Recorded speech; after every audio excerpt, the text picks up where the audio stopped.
first review of the new season, second season, and fuck me, we won. We actually won a game, first game of the season.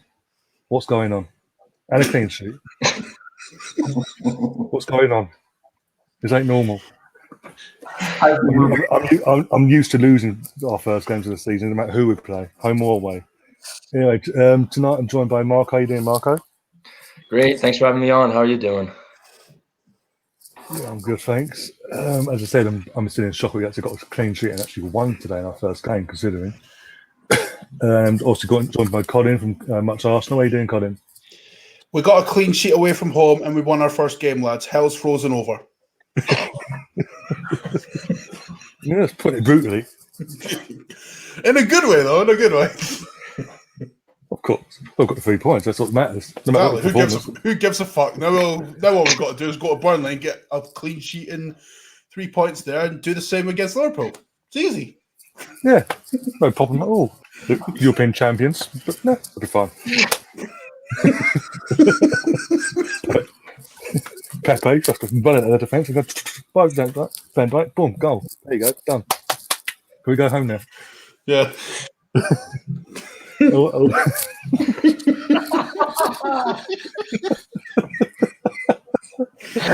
Oh, Jesus. The delirium of a clean sheet, what it does to you. Right. Also, I'm joined by James Wright. How you doing, James? Well, thank you. How is everybody? Pleased with an opening day win? Hey, it's all good, man. It's all good. Good. And lastly, I'm joined by Sonny. How you doing, Sonny? I'm doing a lot better. I'm so happy that we haven't got a 5-hour drive home. So we'll take the point. We don't have to drive for 5 hours. So I'm happy. Yeah, I can imagine the amount of people we know have gone up there, bloody hell. And it's apparently the weather's appalling apparently. Still, yeah, it was basically into it. We won. One of the best of performances, but we got the win. Again, a clean sheet away from home. We've matched our record from last season, boys. Yes. A couple of downfalls in the midst of it. We'll get into now. What were your initial thoughts when the lineups were announced at 1 o'clock this afternoon? Yeah. Colin, you go first. I mean, I was like, I'll not lie. I wasn't gonna lie. Right? I was bricking it before the start of the game because when I seen Socrates and Chambers and Maitland-Niles and Monreal at the back, I'm thinking, oh shit. Like, because we all know that Monreal is finished as a left back. Like, I don't see him staying beyond last season or beyond this season. I really don't. Right? Maitland-Niles is. If you'd asked me before the game, I'd have said this guy ain't a right back. Now I'm thinking, well, I'm not too sure now because he was fantastic. One of our better players, if I'm being honest. The centre backs, Socrates, yeah, okay, he's decent, but Callum Chambers, he didn't set the world alight for Fulham that were, for lack of a better term, crap last year. So, look, I'm not going to lie. I wasn't entirely convinced by the lineup, but at the same time, I could see why he would go with that back four. Because I think most of us would kind of like predict us to go with that kind of back four to start with anyway. What with Tierney being out and, David Luiz not being rushed in. But that midfield, man. Xhaka and Guendouzi, that doesn't work. It doesn't. Like, there's no creativity in that midfield whatsoever. None. And that was highlighted in the first half. Because in midfield, we just looked disjointed. That's what it was. But that was not anywhere near as bad as a certain right winger who I do not understand for the life of me how this guy is at Arsenal Football Club. And that is a certain Mkhitaryan. This guy was dreadful. Worst player on the pitch. There was a chance in the first half, right, where he's in acres of space and he blazes it over the bar. Has all the time in the world. instead of taking his time and placing his shot where he should have done, what does he do? When the ball comes to him, he just blasts it. Awful player. Reece Nelson did okay. I was happy he started as well. Willock did decent, and I'm glad he got his start because, let's be honest, preseason has been fantastic. And if anyone deserved to start this game, he deserved that. Aubameyang, to me, was man of the match. Because one thing that I noticed was his work rate has improved. Because if you notice, he was having to go wide a lot to receive the ball because the other two wingers weren't helping him out at all. Like Mkhitaryan wasn't helping him. Reece Nelson, as much as I'm happy he got a start, he wasn't great. So he was having to do a lot of the legwork himself. But starting 11-wise, it's not our first string by any means, but it got the job done, and that's all we care about pretty much. So, yeah, that's my thoughts on it. What about yourself, Marco? So apart from so actually I was pretty confident going into the game. I thought we would win. I thought the lineup would be a second string lineup. And but one thing I want to talk about is the exclusion of Mustafi because he wasn't even there. And that's not even our first team. That's not our first team. It's not even like our best team on the bench. He wasn't even on the bench. Like I think get out of here at this point. Like why are you even here? He's not part of our plans. And he didn't even put him in this team. Like that's the end for me, for him. Like I don't see any future. I think we should put Chambers there, to be honest. Like we should give him a chance. We don't even know how good he is at this level because we haven't even given him a chance yet. Like, you know, he's been here so long and he's never been given a full run in the team. So I think that's Emery saying, let's give this guy a chance and, you know, forget Mustafi for now because, you know, we already know. And I just want to say another player out there, Xhaka. I think Willock should actually take his place at this point. Like, I'm actually serious because Xhaka, like every time he plays with us, he just makes us worse. I'm sorry. He's too slow. He doesn't have the mobility. He just doesn't have it. And Willock has all of that. He makes us play better. You can't have Xhaka in this formation in this team if we're going to play the football that we're playing. You just can't. Like, it just doesn't work. I'm sorry. It's time to give up. Like, put Willock there. Please, just put him there because he provides everything that we're missing at this point. Pace, mobility, he can dribble. He can find a pass as well. He's not as good as Xhaka at passing, but he'll get better within time. I don't see a reason why we shouldn't be starting him in other games. And, yeah, and as for Mkhitaryan, you know, I don't even think I need to even say anything. Just $200,000 per week. That's all I'm saying. $200,000 per week for a couple runs, running into nowhere, doing nothing. So, yeah, no, other than that, the lineup was decent. It was a second string lineup, but it got the job done, and that's all we really care about. 3 points. We did better than last year. We already have an away clean sheet. So, you know, one more, and we're making improvements. Just one more. Let's see. We had 0 points after 2 games. We've got 3 after 1 already. We've improved. We've improved. What are people moaning about? Sonny, what about your thoughts on the starting lineup? I think as soon as we saw the starting lineup, we sort of knew how the game was going to go. But then when you factor in the weather as well, you just knew it wasn't going to be a good game at all. I agree with Marco. I think Xhaka offers nothing to the team at all. He just slows the play down. I mean, I'd rather have Willock there or even Ceballos there playing more of a deep lying role and trying to fulfil the Santi Cazorla role, which we've missed since we lost Santi. And then again, there was no creativity at all. The movement was too slow. And you know, apart from the points, I can't really see any positives in the game, to be honest with you, because I found it a really hard watch.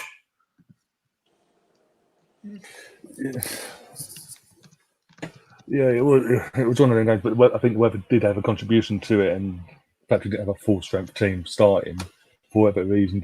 And there's other reasons we'll get into in a sec. We were concerning the left back and all that.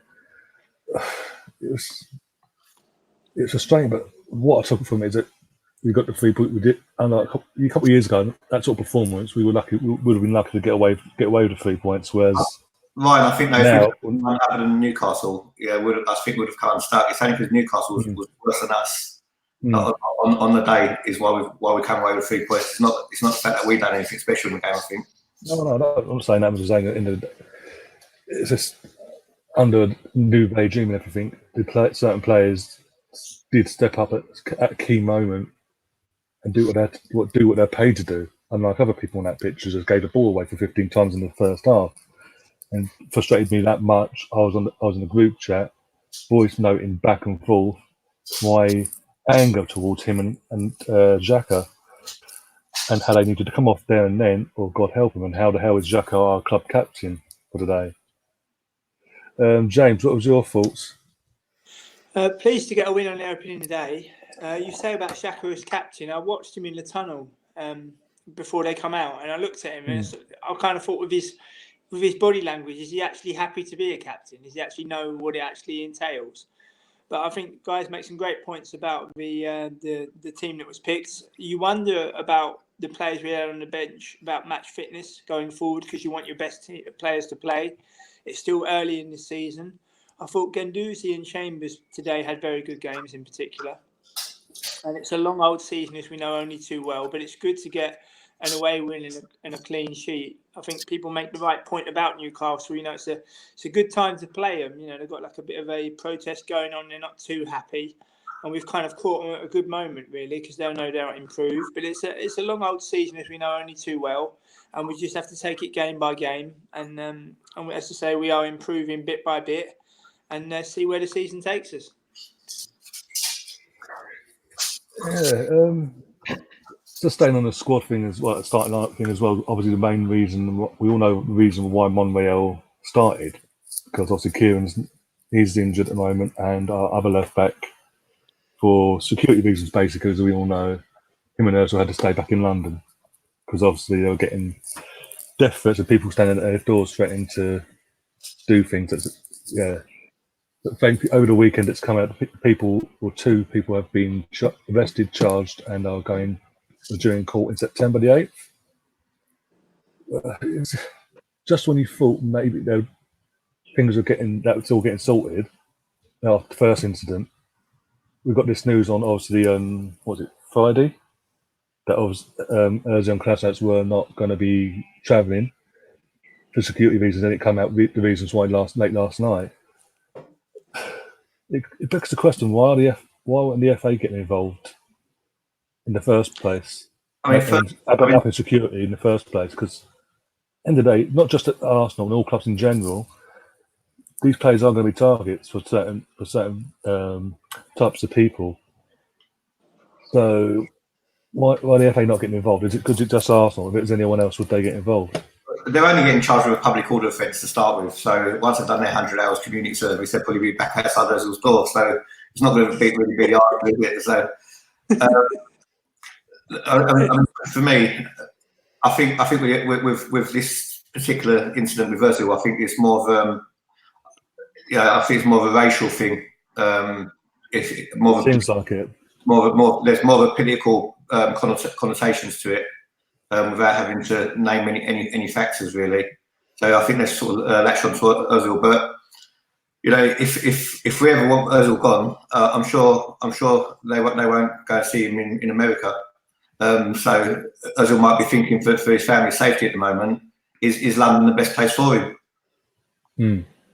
Well, you wonder going forward as well how it's going to deal attracting new players to the club long term. Because if big name players are realising that they're being targeted, they're going to think, I don't want any of that. And I think with the FA, the point you make, I think because it's new, I don't think this has ever happened before where players have been specifically targeted. I mean, London isn't the only big city in the world, but you don't hear about these things happening in Madrid or in Paris, for example. And I think it's just new, really. And I'm not sure how they know how to deal with it. Hence why they're leaving everything to the club. But it's you think of the wages that Ozil in particular is on, and due to security reasons, he can't play. They were saying on Dutch TV today, his wife has gone back to Germany for security reasons. So you wonder how that's going to play a part. And hopefully it gets resolved quickly, because you don't want players that are on the payroll, that are paid an awful lot of money, where you think with a sporting injury, okay, they can't play or a suspension, but not with security fees. I think it's a very strange turn of events, and hopefully it gets resolved quickly. Yeah, it's not a nice situation for anyone's family, really, to be facing. No, like my thoughts on it would be like, I mean, don't get me wrong, I'm not Ozil's biggest fan, far from it. But here's the thing. I'm not going to say that, one, you can't have this for a couple of reasons. One, it might affect the team going forwards. In fact, that's a very strong possibility. And two, what's important here is the safety of Ozil and Kolasinac as human beings, never mind professional footballers. I just don't know where this is, because the thing is, this is sort of like come out of the blue, really. We've never kind of had this sort of situation happen before. So where it's come from, I have no idea. But one thing I will say, right, the media need to take some responsibility here, because what they did this week in particular, where they were filming outside Ozil's house, right? And then you have, like, because if the media are filming outside Ozil's house, of course the guys are going to know where he is, because Sky have got it on TV. And they've put the area of where he is. Exactly. Like, there's no accountability with, like, the media in modern day society anyway. But with this thing, with this kind of situation, it needs to be handled with delicate care here. And I don't think the media are realizing that. And of course, there's no accountability, because who's going to pull up Sky and say, you know what, you really shouldn't be filming there. That's a bad idea. Like, because all they care about is making them that. That's all they care about, right? Whereas us, we care more about our players' safety more than anything else. I might not rate Ozil as a player, but I don't want to see him, attacked or hurt, or worst case scenario, I don't want to see him die.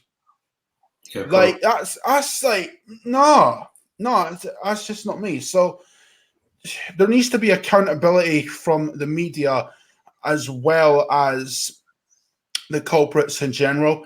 As for them culprits, I think they're scumbags and shouldn't be allowed anywhere near shouldn't be allowed anywhere near a ground or anything to do with it. But personally, I think they should be jailed for life.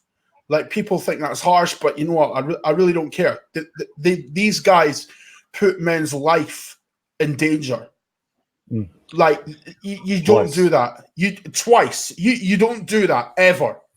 Like, there's lines that you cross, and that's one that you don't. You wonder what goes through their head, though. You wonder how, I mean, from my point of view, I wonder how old are they exactly? And they're delinquents, James. That's what they are. They're delinquents. What goes through their head? I mean, I was born in London, and obviously I've visited a lot, going to games through the years. And I've been away too long, I don't know. But you wonder with their age, what exactly goes through their heads, and what background are they from? Because most normal people would never even think to do things like that. Life is tough for everybody. Sometimes it can be a real struggle at times, but it doesn't mean you got to go and attack professional footballers and carjack them and try to kind of rob them all of their riches, kind of thing. You wonder what goes through their heads. I mean, you do want to sit people down and say, what you're looking to achieve by what you're doing. Because I don't know what they're looking to achieve. I mean, are the people who are sitting outside his house the same people who tried to jack his car? And having said all that, I still can't understand why they couldn't play still, to be honest with you. Because surely they've got enough security around them to be able to get them to the Arsenal team coach. So it all seems a bit weird. I mean, if we wasn't playing Newcastle away and we were playing Burnley at home for the first game, and there were players who were very important and meant something to him, would he have still played them? That's the other thing as well. I think they're not travelling more on the advice of the police, given the situation, because apparently even though they've been charged, and during court, obviously they've been released back into the public, haven't they? So surely that adds fuel to the fire, and these people think, well, we have dented their lives, we have made some sort of difference, and if you give in to that sort of behaviour, they'll carry on doing it. It's like letting a bully you. Do you stand up to them, or do you just let them get on with it? Well, I can also understand in the sense of, we now know that Ozil's wife's gone back to Germany. She said, that's his wife. We don't know if she's gone back home or so. He might have it. He's mentally, if he's away from Newcastle 5.5 hours away, and he said he might be thinking the worst thing possible because of now what's happened since he's come back from Barcelona. So you don't know how that's played.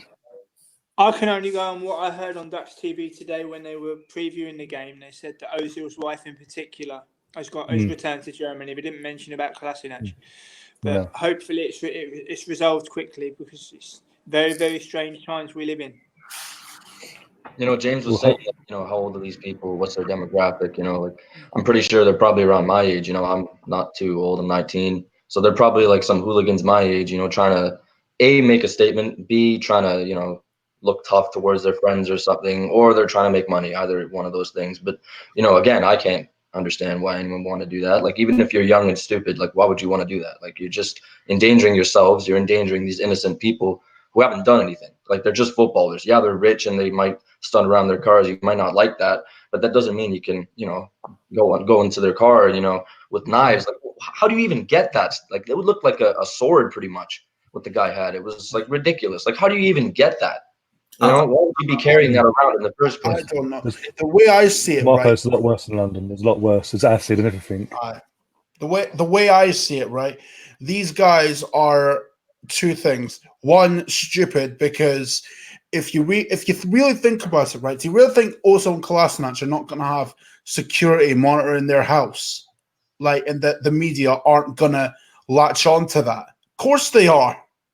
Of course they are. So, these two delinquents is what I'll refer to them as. One, they've been caught on camera. So when Ozil and Kolasinac contact the authorities, they're going to know who these people are because it's on camera. There's evidence of it. So, and two, why on earth what's the motivation here? What is the motivation? Is it money? I think it's political, Colin, to be honest with you, because what worries me is that these two guys who have been named have got Turkish names. I mean, I'm Turkish myself. And obviously, Ozil's got a Turkish background.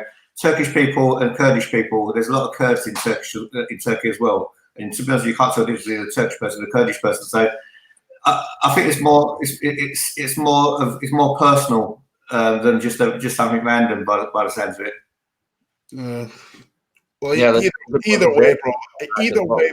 Either way, right? You can't be putting people's lives in danger like that. You can't. There's lines like I said earlier. There's lines you cross, and there's lines you don't, and that's one of them. So that's just the way I look at things.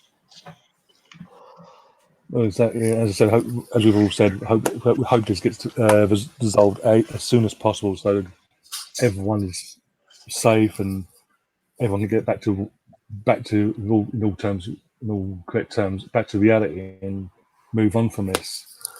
I've got a couple of questions in the chat. One from Mobile Guna. He's saying, do you guys think we should keep the same back four next game or try and get Luiz integrated into the back four?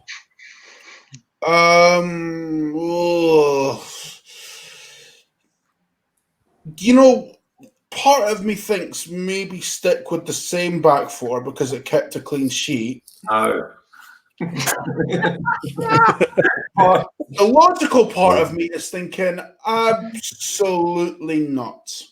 Get David Luiz integrated as soon as possible because he wasn't my first choice centre back for coming into the club. Absolutely not. But let's be real, he's better than anything we've got. I mean, can anyone name me a centre back at the club currently that's better than David Luiz? Because I can't. Nope. Is Chambers better than David Luiz? No. Is Socrates? No. Is Mustafi? No. Is Holden? No. So it's simple logic here. Like, and besides that, fans want to see signings and come into the team. Like, and if David Luiz improves us, which I have no doubt in my mind that he will, then why not? Why not? And let's be real here. We kept a clean sheet, right? And I'm trying not to be negative because we got 3 points and all, but this Newcastle side is pony. Like, really, like they have nothing. Because when I was doing my watch along today, right, people were saying to me, "Oh, but Newcastle have Richie, Newcastle have Jolinton, they have Almirion." What did Jolinton do all game? Nothing. What did Richie do? Nothing. They've got nothing up front. Absolutely nothing. And it wouldn't shock me in the slightest if they got relegated because they are that shit. They are shit. End of. Like, we were just as bad, but Newcastle were worse. That's the way I look at things. So would I get David Luiz into the team? Absolutely. I think that's another reason it's a shame with Kolasinac out because we all know David Luiz is better in a back three than a back four, and Kolasinac would have obviously suits a back three more than a back four as well. Hence why Moyle was playing. So obviously that incident sort of went against us again because obviously David Luiz in the back four switches off like all of our defenders do. Yeah, But the only thing I would say on the David Luiz point about not doing well in the back four, right? Maybe that's got something to do with the system of the manager of the side that he was playing for more than anything else, because David Luiz's best football really came under Antonio Conte when he was in that back three with Aspilicueta and who's the other one? I think it might have been Cahill. Cahill, that's the one. That was David Luiz's best football that he's ever played. He was fantastic, right? But Jose Mourinho did not fancy him for whatever reason, so he shipped him out. And with a sorry kind of system, David Luiz is the kind of player that will get exposed if the midfield is not on point defensively. And a lot of that was happening last season under Sarri. So maybe with Emery, we can sort of go past the fact that David Luiz isn't, good in a back two, because maybe it's got a lot to do with the solidity of the midfield. Because maybe if we have like Ceballos and Torreira in midfield next to each other, David Luiz won't be as exposed as he was at Chelsea at times. Okay. I just want to bring up that David Luiz is also a different type of defender to what we have. Like, we don't have a ball playing defender other than Holden. No. So he's the best one that we can have. You know the way that he does. You know what he does. You know what David Luiz does. He just gets the ball, he hoofs it up forward. And one of our problems last season was we didn't have anyone who could do that. We couldn't create attacks in any type of versatile way. We only had one way of attacking, which was just cross it from Kolasinac, and obviously that didn't work. So if we have another option, here basically is what this is. We can get the ball up quickly and launch counterattacks really quickly with David Luiz, which is why I think we should put him in as soon as possible. Basically, him and Socrates or Holding would be my starting defense pretty much. Yeah. Well, I'm thinking like David Luiz with Socrates. That's what I'm thinking. Like, because what David Luiz is good at, right? Say what you want about him defensively, but what David Luiz is amazing at is playing balls to the wingers and the midfielders, because he did that a lot for Chelsea. He did that a lot, and that's how a lot of their goals came about. And when you have Aubameyang, Pepe, and Lacazette in our front line, if David Luiz can play them balls to those guys, we will score goals this season. No doubt about it. Especially if they're playing a high line against us and that David Luiz picks up the ball and he just pings it out to the wings. That's what we want. Yeah, and look, you've seen how good Pepe was today. Like, he got the first thing he did when he came on, got the ball, skinned two Newcastle players. Like, if He David ran with the Luiz ball. if David Luiz can deliver a ball to Pepe, right, defenders aren't catching him. No. Because Pepe's rapid. So, yeah, David Luiz, for me, is a first choice centre back. And you know what? We all seen how Chelsea struggle without him today. So, you know, for choice, I don't know about He's our version of a quarterback in American football, isn't he? Really? Yeah, literally. And Karen Russell's in the chat. She's got a few things in. She said, Do you know "Guys, what? wait till Right? Louise Right, starts piping the balls over the top." Right, do you know what? Like Gwen Doozy and David Luiz, right? They probably got a competition for which hairstyle is more freaky. Yeah, literally, I saw. Actually, no, that's another thing. I don't know if you guys seen this, right? But there was a picture put out on Twitter, right, where David Luiz had Gwen Doozy's hair and Gwen Doozy had David Luiz's hair on him. It was just like, I don't. That's shit you can't unsee. That'll give you nightmares, bruv. Like, oh god. Well, speaking of someone who's got no hair, I'll take it. I'm losing man. So. Brilliant. I just wanted to add. I think Marco makes a great point about David Luiz being a ball playing centre half and defender like Holding that we have. We've got to utilise that as well. And we're at home, so we should take the initiative against Burnley.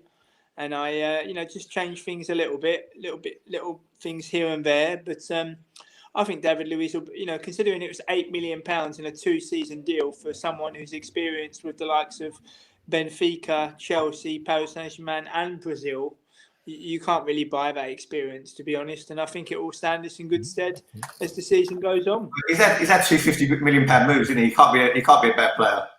No, exactly. As we all know, he played under Emery before at PSG. Don't go from Chelsea to PSG, back to Chelsea, and then to Arsenal if you're a bad player. Like well, unless you're Alvaro Morata, in which case you've gone from Real Madrid to Chelsea to Atletico.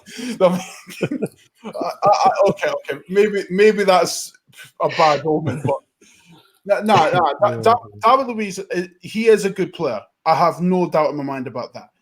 But one thing that would concern me going forward, like, because Marco was talking about Xhaka and like how his time's up at this football club. Listen, Marco, I'm not going to disagree with you. I'm really not. But one thing that annoys me, right? Xhaka's been here since 2016, right? Does anyone know what his role is in this team? Nope. Because I'm still trying to figure it out. Like, people say to me, "Oh, he's a deep line playmaker." Nope, he's not. No. I'm yet to see this. Is he a number 8? No. Is he a number 10? No. Is he a defensive midfielder? Absolutely fucking not. What does he do? Like, I just don't. Can someone explain to me what his role is? Because I'm perplexed myself. I don't get it. I think the only role Xhaka is toilet roll, to be honest with you. Oh, brilliant. I think Xhaka as well is a prime example of a club not paying any attention to what's gone before. Arsenal spent £35 million buying him from Mönchengladbach. As Colin rightly says, what position did he play at Mönchengladbach? What was his role at Mönchengladbach? Was he a defensive midfielder? Was he a deep line playmaker? I don't think anybody knew. So we brought him because I think he had a couple of good games with Mönchengladbach and was a seasoned Swiss international, but he didn't exactly have a defined role. And the shameful fact is, for £5 million more, we could have got N'Golo Kante. Yes. That annoys me, man. That annoys Even me. now. Especially when the old manager, right, when he said that, "Oh, we got Granit Xhaka for 35 million, but we could have got Kante for 5 million less." I don't want to hear who you might have signed. I don't want to hear you might. Do you know what? Cheik made this analogy, right? And do you know what? It's brilliant. It's hilarious, but it's brilliant, right? It's like when his wife says to him, "Oh, I almost gave you a blowjob this morning." Like, and he's just sitting there thinking, "What are you telling me this for?" Like, oh, that doesn't. It annoys me. And if you look at our world 11, yeah, it would win every trophy under the sun. Every trophy. Because if over the years this old manager said he could have signed Ronaldo, Hazard, Messi, Yaya Toure, the lot. Any player you could name is in our nearly 11, right? Enough. But I'm done with that nearly 11 shit. just to elaborate on that, Colin, one of the things that nobody ever talks about, which played a part in not getting those players, is Wenger never bidded a market-conform bid that a club was going to accept. He only brought out a bid of what he thought the player was worth, and rightfully that was then rejected by the selling club, and rightly so. Yeah. So then to top it all off, James. To top it all off, right? The reason we got Pepe is because we're prepared to work with, people like George Mendes now. We're prepared to do what's necessary. Under the old regime, we were never prepared to do that because they would say, "Oh, we don't want to work with these people. They're not our kind of people." Stuff that. I don't care about that. Do what you have to do. You know what I mean? It's all snide. It's all snide at the end of the day, right? All you got to do is it's a sly, it's just a sly, exchange of money under the table job. That's what it is. All agents are snide. So deal with all that. And that's how we got Pepe. Exactly. And we've seen the transfer business we've done this year because we're prepared to deal with these kind of people now. And that's why I like Rowe and Edu in that, because they're not scared to deal with these type of people, and they're not going to be bullied either. They're the type of people that are be like, okay, we'll work with you on this, but we're not going to be bullied into giving you what you want as a whole. Like, if we got bullied by Leo, we probably wouldn't have gotten Pepe in the first place. One thing I do disagree with, I think I might disagree with you guys on that. I don't actually rate Guendouzi. Well, to be fair, well, do you know what? I thought he had a good game today, Sonny. He's got something. He's got something, right? But the thing is, Guendouzi last season was thrown in the deep end a lot. And I feel like he needs a loan to develop. Like, because Reece Nelson got a loan to Hoffenheim last season, and that's helped him, in my opinion, because he looks a completely different player to last season. And I think Guendouzi would benefit from having a loan because right now he seems a bit raw or rough behind the edges, if you know what I mean. Yep. No, Guendouzi was surprising last season. Like, I didn't expect him to have a main role in this team, but he was one of our most important players last year. If you think, I agree. He was one of our better midfielders last season, but I still don't think he's the level of what we actually need. It's hard to tell yet. I wouldn't say that yet. I wouldn't say that yet. It's a long old season, as we know only too well. Guys, as you know, I'm an hour ahead here, so I'm going to have to sign off. It's been a pleasure. And keep up the good work, and I'll speak to you all again soon. You're not going to bed, are you, James? I'm not going to bed. No, I've got a few things loose ends to tie up. Tell us away, James. We're on the podcast. I know. I'll keep you posted, but you're very sharp. Take it easy, mate. See you soon. Bye-bye. Oh, dude. Bye-bye. And so we've got Colin back in the chat as well. She's saying, do you think that our defence is now better than Chelsea's, as they have no attackers or defence? And where will they finish this season? That's a good question. Okay. Are we better than Chelsea? Please. You see what happened to them today? Yes. We watched them today. I was about to say we watched them today. I think our defence and midfield and attack is better than Chelsea's. We're just better than Chelsea, yeah. We're just better. Do you know what? We've been better than Chelsea, right, for at least 2 years, right? But people will point to the Europa League final and think, nah, you got hammered by Chelsea. That was a one-off. Trust, that was a one-off. There's no way that's true. Well, here's where my logic would come into that, right? You look at overall, right? We've had Chelsea's number for actually longer than 2 years. We've had Chelsea's number in the league for at least 3 years. So whenever we play them, especially at home, we've always had them just scouted. We're not. Chelsea are the Chelsea of 05-06. Put it that way. If this was the 05-06 Chelsea squad, I'd be saying yes, they are better than us, 100%. But this is not the 05-06 Chelsea squad. This is the 1920 Chelsea squad that is shit. So,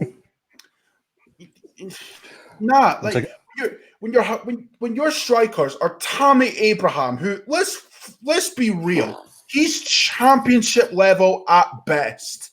At best. Nowhere near the Chelsea level.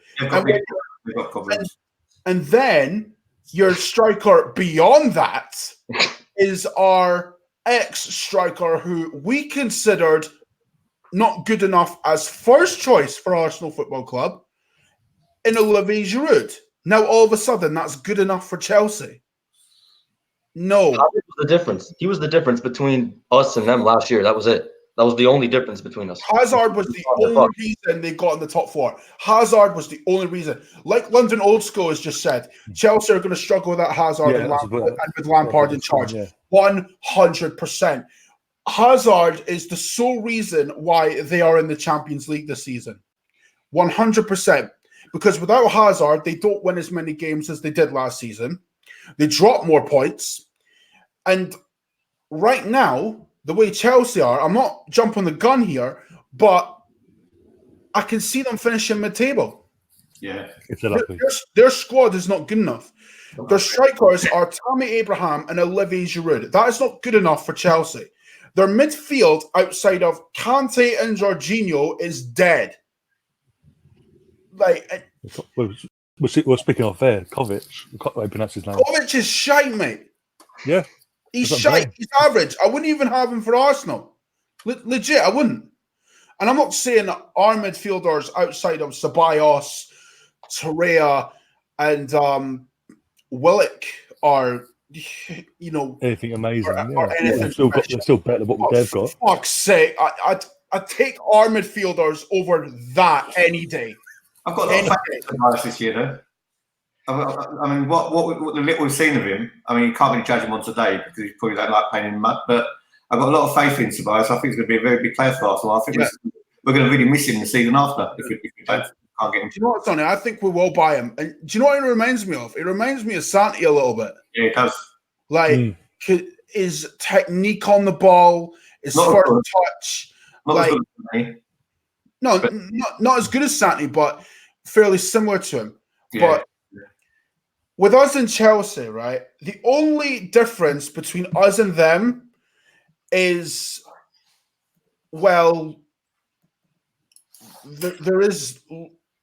we're just a better side overall. Like, the ban hasn't helped, I submit that, but Chelsea, they've gone for they knew this going into it. They've gone for a manager that, and this is what I don't understand. They've gone for a manager who, let's face it, failed in the playoffs at Derby. Is that how you get a Chelsea? Is that how you get the Chelsea job now? I think no top manager would have taken that job though. With a problem. No, it's a poison chalice. The way I see it, Sarri would have been better than Lampard. Oh, I agree. Because Sarri would have gotten them into the Europa League minimum. But they've gone with Lampard, who, let's face it, is a championship level manager. And great start at your Chelsea manager career. Great start. Getting spanked by Man United 4-0. Great start. But I've got in pre-season. He's getting 3 goals every game in pre-season. Damn, honestly, every single game in preseason. Can't even keep clean sheets in preseason. I think this season for Emery is make for me it's make or break for Emery this season. Yeah, I agree with that. Yeah. What I would say, right, if Emery fails to get top 4 with this side, right, and there's no reason why we shouldn't be getting top 4 with this side, no reason whatsoever, because Man United still are in shambles. I don't care if they beat Chelsea 4-0. I don't care if they beat Chelsea 4-0 because they will come up against better sides than Chelsea and they will get found out easily. Chelsea are an absolute shit show, which has been highlighted today. Lampard is not good enough as a manager for Chelsea. He might have been a fantastic player for them, no doubt about it. But as a manager, he's simply not up to the level. Karen just asked Karen Russell just asked, how happy are you guys that we didn't get Arteta as coach? Over the moon, mate. Over the fucking moon. I disagree. Oh, really? What? Really, I disagree. Okay. I think Arteta under Pep, as you know, if he could bring half of what Pep has brought to City, I would have gave him a go. I'm not saying he would have succeeded, but I would have given him a go. The only thing I would say to that, Arteta would have screamed David Moyes 2.0. That's the only thing I would say to that. But as far as Emery goes, listen, if we don't get top 4, no word of a lie, for me, he has to go if he doesn't get top 4. He has to go. There's still going to be some fans who say, give him another year, give him another year, give him another 2022 I know that, Sonny, but the thing is, right, if you cannot get top 4 with this side, right, with the shit that Chelsea and Man United are in right now, I don't think people agree with us. Not popular opinions. oh man, No. you set off the camel's back there, son. Sorry. Oh, dear. If we can't get top 4 with this side, and we have improved the squad now. Like, there's no reason why we can't get top 4. Like, people can't say, "Oh, Emery's not been back." Of course he has. He's been given over 100 million to spend. Yep. Like, so he has to get top 4, or to me, gone. Simple as that. And here's the reason why. So, like, I think that at that point, what is that? 4 years in the Europa League if we don't get it this year, right? Yeah, if we don't different job after that. It's unheard of. It's unheard of. It's done. You're done. Like, you're not a Champions League club anymore. You're a Europa League club, and you're a new man. That's all you need to do. You can't go forward like this. Like, there's only backwards if you don't. That's all I'm trying to say. Like, it's only backwards from here. Because I think, because you said it on one of your Twitter videos, Marco, that like 4 years in the Europa League, after that, you're looking at a different job entirely. Like, so to me, 4 years in the Europa League, that's unacceptable. Yeah. That is unacceptable. I'm sorry, I'm not having that. I hate the Europa League as a competition, right? I hate it. The opening rounds are dead. They are. They're dead. It's only when you get to the round of 16 where it actually gets decent, and on the off chance, the round of 32, right? And if we're honest, we should have won it. We should have won it last season, and we should have won it the season before that.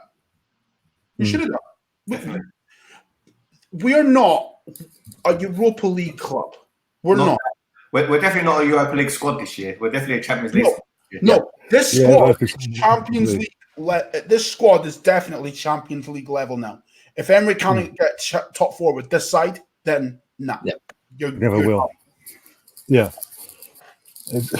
And as I said in my preview show, these players we've signed, we've beaten off Champions League opposition. So clearly, the quality of them are Champions League level.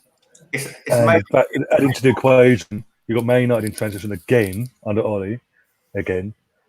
And then you've got Lampard who's just come into the job. Complete rookie. We know there's no way in God's green earth Chelsea are getting top 4. No way. No. So if he cannot get top 4, then 2 teams in this situation, we failed. They've got to be asked again. We failed. It's got to be asked again. If we can't get it. Because look, like, if you have an attack of Lacazette, Aubameyang, and Pepe, there's no way that's not going to do damage. There's no way you can't get that to get top. No way. I can't. Like, there's no way. Yeah, we're going to get it. Like, we're not going to get it. Especially with the system we're playing, Marco, because Emery's been playing a 4-2-3-1 all preseason, and he played that again today, right? Because when you look at it, right, Aubameyang or Lacazette up front, right? Ceballos, Mickey, or Ozil on the 10, right? Pepe on the right-hand side, Nelson on the left, Torreira and Ceballos in midfield, plus David Luiz coming into that defense with Tierney and Bellerin bombing forward, right? If you cannot get top 4 with that, then something's wrong. Yeah. Simple as that. The other thing with Ozil as well, if when Ozil plays, if he can't thread through balls to those front 3, he shouldn't be a footballer anymore. Yeah. Well, Yeah.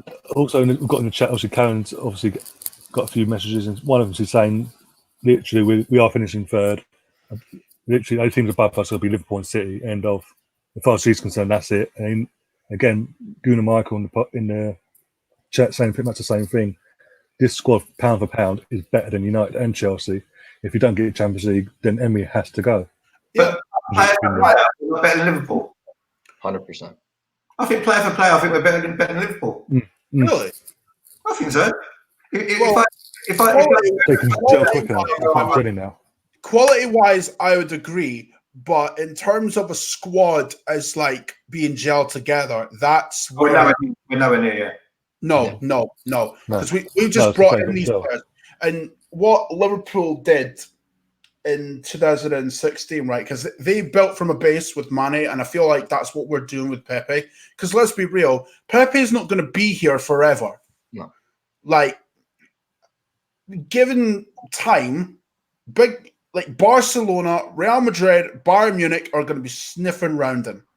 They will, if they're not already. So we need to fast track what we're doing. And I feel like we're doing that with Pepe. It's the right kind of move, but we have to. Our long-term aim has to be the league. It has to be. If that's not your long-term aim, then you have no business being at a big club. That's right. Well, Karen just said in the chat, let's not forget quite a few of these players now are not of the excellent manager anymore, and hence not weak-minded and bottlers. Yeah. We've still got to be there, but it's not the majority now, is Henry. We defended as a team today. We have not done that in years. We still have losers, though. We still have the losers. Yeah. We still have losers, Marco, but here's the thing. They won't be here that much longer. In the next year, I can see Mickey going. I can see Ozil going. I can see Xhaka going. Mustafi is gone. 100%. Like, because Emery's even said that he's 5th choice. Like, I don't see Mustafi getting a lot of games this season. I just don't. Like, Monreal's probably gone by the end of the year as well. Like, I don't see him staying past this season. I really don't. Kolasinac, I can see him going at the end of the year at some point during the next 12 months as well. Like, there's a lot of players where I can envision them not being here in a year's time.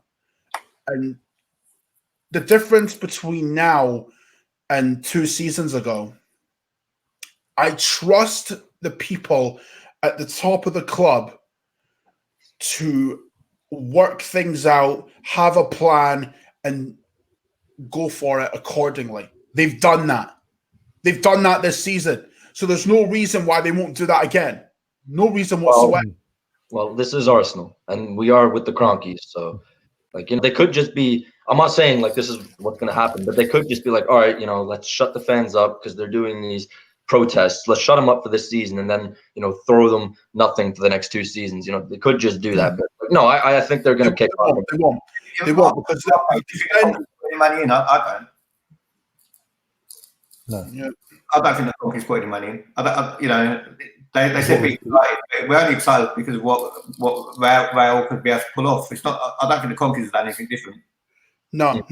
The Cronkies haven't put in, because people have said that the Cronkies have finally put in money. That's the biggest load of horseshit I've ever heard in my life. Because, one, this club makes more money on a match day than any club in the Premier League. Just based off that alone, we've got loads of money to spend, right? And then you top it all off with the merchandise deals, the kits, the kit deals with Adidas, the shirt sales, and everything else.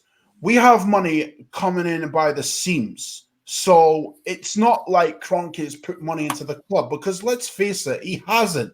And he won't. He hasn't. But what I will say not in defense, but what I will say to praise Josh, because ultimately that's who's running the club. Josh Kroenke's running the club, not Stan. Stan's got nothing to do with it. Stan's in fucking LA with the Rams, not knowing what the fuck's going on. So with Josh, he He said, "Be excited." Right now, I'm excited. Yeah, I'm excited. The players we've got, great. The opening result, brilliant. Opening day win, clean sheet. What more can you ask? What more can you ask? I still remember us getting piped by West Ham and Villa. yeah. Like, Oh, God, yeah. like that just doesn't. In fact, I still remember those games vividly, and they'd still piss me off. But and then it was Liverpool the week and the year before that, wasn't it? oh Jesus, don't even get me started on that. No. Oh yeah, remember that. Oh, dear. Oh, again, Karen's in the chat said, when Josh said, be excited, did anyone believe him? Be I honest, guys. No, fuck no. I did. When Josh said be excited, I was more excited about the savings at Sainsbury's rather than anything that was going on at Arsenal. You know, I'll tell you why I believed him, right? I'll tell you why. And like Ryan knows I've been calm all summer. All summer I've been calm. I've not panicked whatsoever, and I've been logical in what I've said, okay? Now, when Josh said be excited, I was just like, okay, you've said be excited. Back your talk now. Yeah. Back your talk. I want to see action. I don't want to see words anymore.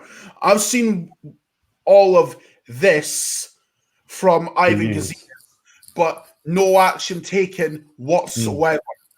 Right? I mean, if we bought Pepe and Upamecano, I would have been very excited. Oh my God. Do you know what, Sonny? I still think he's the long-term target. I still think we're going to go in for him. I really do. Like either January or next summer, what makes me think that, right, is the fact that a journalist like Fabrizio Romano, who's very rarely wrong, he openly said in The Guardian that Arsenal have been told from Leipzig what it's going to take to get him. Now, from that alone, they're open to letting them go, From that alone, Arsenal have identified Upamecano and thought he's our long-term target. He's who we want. Now, under the old regime, the club wouldn't be planning what's happening next week, let alone in a year. No. So, right. just based off that alone, you know that there's a long-term plan. Now, whether we get Upamecano or not, it's another question entirely. I feel like we could get him, maybe not in January, but maybe we go to them in January and say, look, we'll pay what you want now, but in the summer, he'll come here. That way you've got time to get a replacement. Because that's what Liverpool did with Naby Keita. Because Leipzig as a club, from what's been said by people that I know that watch Bundesliga football and keep an eye on that sort of thing, Leipzig as a club in general, they're not going to be bullied. They're not going to be pushed around. They're very well run as a football club. And when it comes to the departure of their players, they're very specific about what they want, and they will get what they want because they're not going to settle for less. So Harry Maguire was exceptional for United today, though. Chelsea, come on. Tammy Abraham. It's Chelsea, come on. It's Tammy Abraham, right? Rude. I could boss Tammy Abraham, and I'm not bigging myself up here. Like, I'm not even mobile, bruv. So, like, for real. But with Upamecano, he's a different beast. He's such a good player. He's such a good player. And when you think about it, Salah's coming in next year as well. Like, a lot of people have forgotten that. A lot of people have forgotten that Salah's coming in next year. And if we can get Upamecano in July and whatever, like pay what Leipzig want in January and then get him in the summer, and that gives Leipzig an opportunity to get a replacement in, then we've got a fantastic defense, man. Like, think about it. Bellerin, Upamecano, Salah, and Tierney. That's our first choice back four with Holding. With Holding, David Luiz in and around there. Because I don't see Socrates staying for more than 2 seasons. No, I don't. I agree. Not next season, yeah. The club are planning long term, and that's what's best about this thing, because like I said, the club wasn't planning what was happening next week under for the week ahead, what was happening under the regime. Do you know what I mean? Whereas Raoul's coming and he's like, bang, this is what we're doing. For example, the Koscielny thing, right? The club have outed Koscielny. Yeah. They were like, no, we're not being bullied by you. You want to go for free? No, we're going to get money out of you. We're not going to let you go for free. And just outed Koscielny. When have they ever outed a player before the season? Ever? He's been here for almost a decade. They're like, no, we don't. Why did they leave it so late to get a defender in, a central defender? I think it's harder because of the budget. I've got a funny feeling if Koscielny never threw his toys out the pram, we wouldn't have got David Luiz or any central defenders in this window. I think Koscielny falls their hand. I think they're more concentrated on getting rid of Mustafi, but Koscielny's a food at the water, really. Yeah, but the thing about Koscielny, right, and this is what really does my nutting, right? People are saying that, we need to show Koscielny respect. He's been here 9 years. Bollocks. Like, this guy has been here. This guy was here 9 years, right? And we plucked him from obscurity from Lorient, I believe it was. Right? League 2. Yep. He's in League 2, yeah. And besides all that, right, I can't count the amount of fuck-ups he's had. One that sticks out is the Birmingham Cup final. Anyone remember that? Yeah. When he got spotted. Yeah, 6 months into his career. Yep. And Obafemi Martins, right? He look like a wall-beater, right? Chesney is coming towards the ball. Koscielny rushes to it, and it's like, Obafemi Martins tapping. Yeah. That was the first final I ever watched for Arsenal. Yep. First final.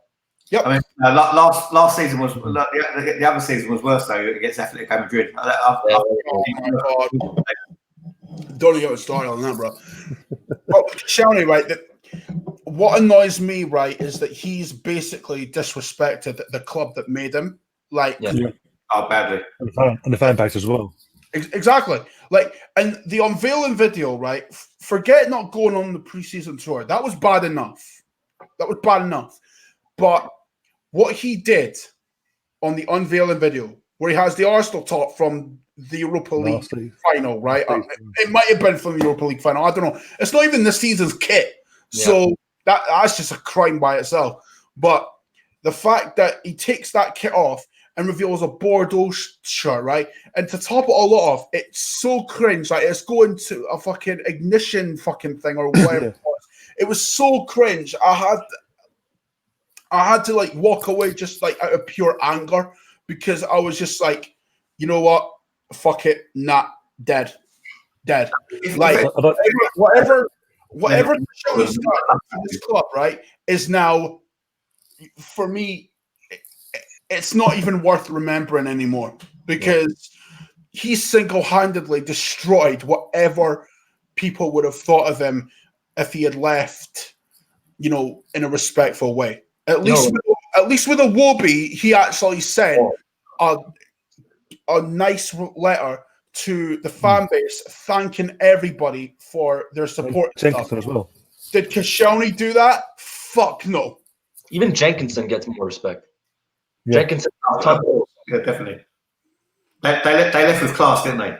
They left with absolute pure class, and as Jenkinson said in his letter, I'll be coming back each week as a fan because end of the day, we all forget sometimes Jenkinson he's the Arsenal fan because from his granddad and this, that, and the other for his family. This is like he even said in his letter, I lived to dream the Arsenal dream. If you told me as a kid I'd play for Arsenal X amount of times, you'd have laughed in your face. So he appreciated every second of it. I think in my last show before we sold him, someone said in a chat a few weeks back, if Gunnosaurus was injured, he'd get the Gunnosaurus suit on and run out on the pitch as Gunnosaurus. He was that committed to the club. Yeah. I've got a few questions in the chat as well. One from Kansas, get it up now. Who thinks that our old regime would have said to Koscielny, no problem, you want to go, we'll cancel your contract now, and you can go for free, no fee, no nothing. Done the complete opposite to what this regime has, basically. Do you know what they would have done? They would have said he was injured. Oh, yeah. That's what they would have done. I think the old regime would have said you could go and even gave him a golden handshake to go. Oh, my God. They probably would have gave him to go. All right, you can go, and then they would have paid. Old regime, though. Yeah. They would have done. go and have a couple of £1 million on us. Yeah. Do you know what's funny, though? You can Do you know go. what's funny? Like, And they would have been like, no, actually, you can't go because we don't have a replacement. Sorry, Koscielny. No, you can't go. Oh, wait, no, you can. You remember what they did with Lamar, right? The way they screwed around with that transfer. Oh, Alexis, yeah. I Over remember like, that. they said, Alexis, you can go. All right, no, wait, no, actually, you can't go. We can't get a replacement. Sorry. That's what they would have done. They would have done something stupid. It's just guaranteed. Trust me. Like those guys. Oxlade Chamberlain, right, when he said he wasn't going to sign a new contract, and Wenger played him on the right wing back anyway against Liverpool, and we got slapped, and he left. 24 hours later. And he left for Liverpool like a day later. Yeah. Like, that was the worst 24 hours for me as an Arsenal fan in my life. Like, forget the cup final, forget the heartbreak of the Champions League. Those 24 hours were a nightmare. Yeah. An absolute nightmare. And I'm glad they're not here anymore. And you know what, right? Because with Gazidis and that, right? I've seen what's going on in Milan. I've seen what's going on. They're not happy. They're not. Right? No one can tell me that they're happy with what they're getting now, right? They've sold Cutrone. It's only a matter of time before Piatek leaves because he's better than anything they've got. Piatek deserves better than AC Milan, right? Gattuso left because he didn't agree with the direction that Ivan Gazidis wants to take Milan in. Leonardo left and went to PSG because he didn't agree with the direction that Ivan Gazidis was going in. Like, that tells you all you need to know. The fact that negotiator in world football, the worst. He's the worst. Fact that Leonardo, who has been at Milan for longer than I can remember, he's left Milan to go to PSG because Ivan Gazidis is unwilling to kind of just be ambitious. Just stick with the model that Milan had. Yes, Milan were shit for the FFP, but they had a plan. Now Gazidis is coming in, it's all gone to shit. I think it'd be interesting to see when we go away to one of the big boys if we can actually compete against them this season. I don't know. I reckon we can. I hope so. If we can't, then nothing's changed, is it? Yeah. I reckon spank Tottenham 4-0. I don't know why. I think the North London Derby is a win for us. But I think the only game that in the next 3 games are going to be a struggle is obviously Liverpool. Is at Anfield. Well, after the video I've done for the intro of my channel, I'm not going anywhere near White Hart Lane this season. I'm surprised you went there. I don't know why you would. Oh, yeah. No, just going back quickly to the cringiness, as Colin put it, of Koscielny's unveiling. I don't know what was more cringy, that or such an heavy D having an American accent with a Louise wig on, trying to be Louise. I saw Marco's video on. I saw So you Marco tweeted it. I was actually with Heavy D today. Did you respond, Marco? You tweeted it. Wow, actually. I was actually with him today. He was walking through Leicester Square because we went to a meet and greet with Kevin Campbell. And walking through Leicester Square with his David Luiz wig on. Man, oh no! Just saw you there. I can't stand He actually responded and he said, he just said bullshit. Like, I didn't do any of this shit. And I'm like, well, you did. Like, you literally did all of the things I said that you did. And then you said nothing. You didn't even So I was like, fuck it. Why would I even say anything? You're not even worth the time at this point. Like, I wasn't even abusive. I just said, like, I don't agree with the way you're doing it. Like, you're not doing it for the right reasons. And then he just goes like, oh, bullshit. Like, I never did that. Like, Marco, I'll tell you what I don't agree with, though, right? Because whether it was Turkish who started the protest or whether it was the Weekend EU campaign who made a difference, we're all supposed to be one collective, united fan base. What difference does it make who started it? Or why should people want to now take credit for anything? Why does it matter? Honestly, I don't care whose idea it was, right? The fact that the fan base united for one and took a stand and showed a pair of balls. That's what I care about. For 5 minutes, and everyone wants to take credit of who done what. I mean, who cares?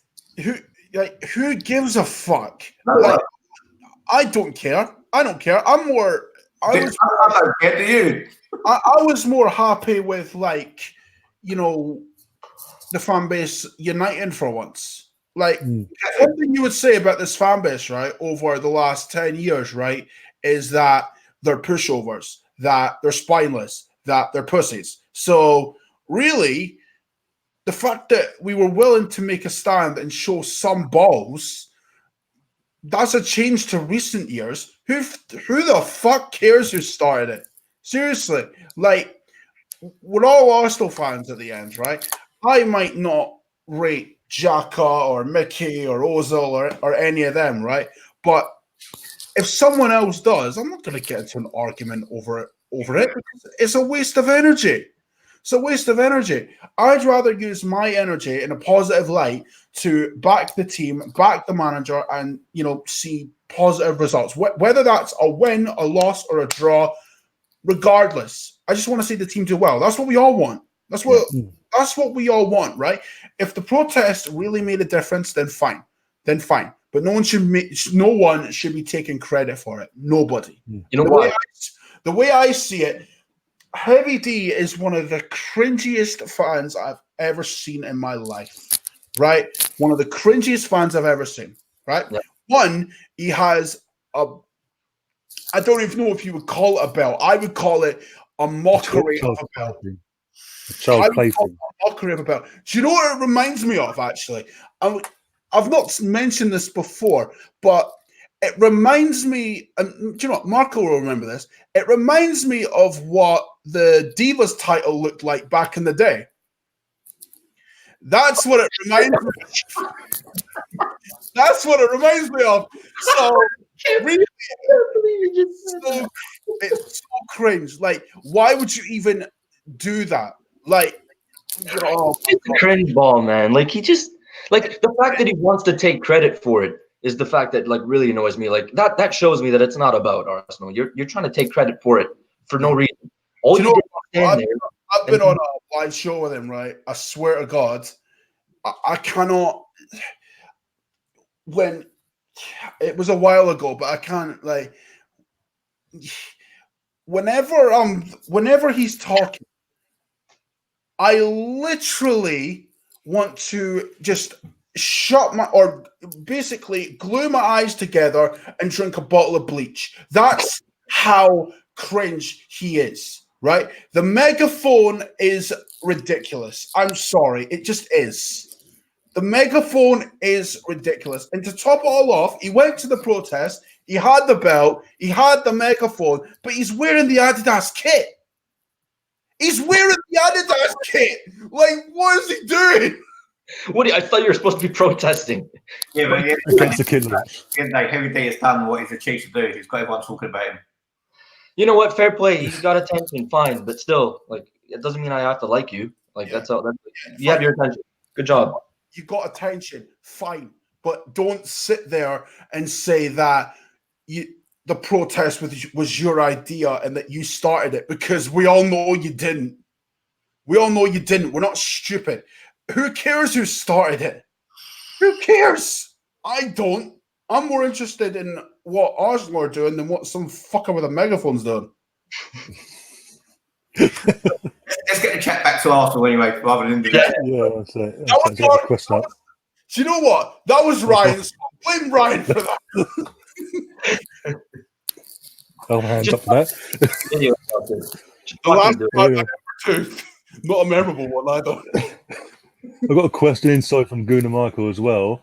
He's saying, what do you think of the match against Liverpool with Alisson injured for that game? In his opinion, we can do them if we're on it. What do you guys think, though? Oh, Liverpool. Oh, boy. At Anfield, by the way, as well, for everyone else that doesn't know. We haven't won there in 7 years, lads. We haven't won there. Yeah. It's been that long. Yeah, so the last time we beat them, Marco, was in 2012. And I remember that, right? Because I remember that game because that was when I had a Sky Bet account, right? And I bet on Arsenal to beat Liverpool 2-0 at Anfield, right? And we've not beaten them since. We've not beaten them since. I don't think Alisson playing or not playing is a game changer anyway. No. I think it's more if Van Dijk was out, then I'll say it Got a chance. Yeah. Yeah, but I don't think that a goalie being out is tips it one way or the other. Alisson made a lot of mistakes last season, but no one points it out because The goalie everyone no one points it out. But with Liverpool, their back four right now, if you're comparing our first choice back four to theirs, I would say it's about even in terms of quality, right? But in terms of being gelled as a team, it's obviously superior. Obviously, it's not even a debate. But can we beat them at Anfield for the first time in 7 years? It's possible, but we have to be on it. The only way to beat Liverpool is to match their work rate, because when we played them at the Emirates, we outworked Liverpool. Yeah, we did. And we should have won. But we go away and we go away with a totally different mentality, and our work rates are not on it, and we just fall to shit. So I think it's all about the work rate. We actually took the lead in that game, and that's what's so annoying. Like, then lost it in 2 minutes. The fact that we went 1-0 up at Anfield, and it was like, maybe we can beat Liverpool at Anfield for the first time in 6 years. Maybe we can do it. But then it just goes to shit. Like, we have to be, as a team, we have to work hard. What I saw today, right, and I'm not talking the first half because the first half was garbage, right? I'm talking the second half, right? In terms of work rate and defending as a team, that's what I want for 90 minutes against Liverpool.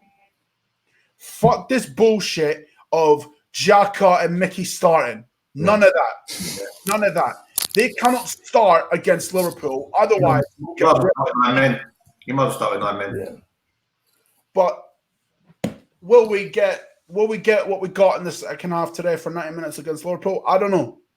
I mean, I hope so, but whether it happens or not is another question. But one thing I do want, aside from the work rate, I want Pepe starting against Liverpool. No bullshit. I think he will, by then. No bullshit. Pepe starts against Liverpool because Pepe is a quick player that can take men on, right? If he can catch Robertson out, we've got a chance. Simple as that. You play your best players in big games. Don't do a Wenger, especially new signings. Nope. Torreira has to start as well in that game. Yep. I'm not having any bullshit. Any bullshit like that. Like, I personally think Liverpool are still just a little bit. They're still a level above us. I think. Like, I still think in terms of the team that they have, the way they've been playing for, like, they have the Klopp mentality now. They have it. They know what to do.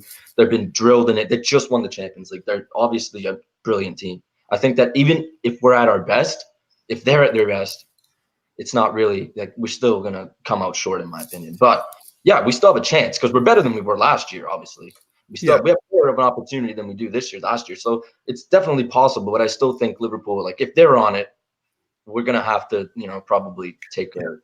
Yeah. What I would say, Marco, right? I'd be happy if we just competed with them.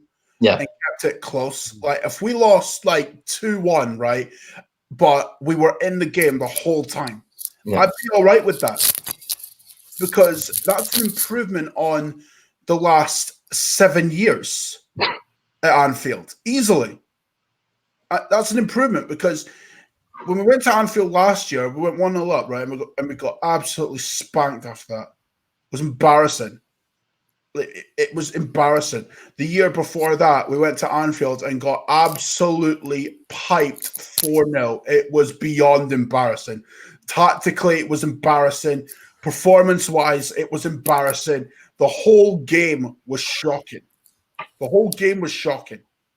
don't want to see any of that when we go there in a couple of weeks. If we go there and we get battered 5-0 again, or 4-0, or 5-1, I'll be pissed. Simple as that. I don't want to see that again. I want to see us compete. We're supposed to be a top club, yet when we go to these big clubs, people are like, oh, we're going to get spanked. It is what it is.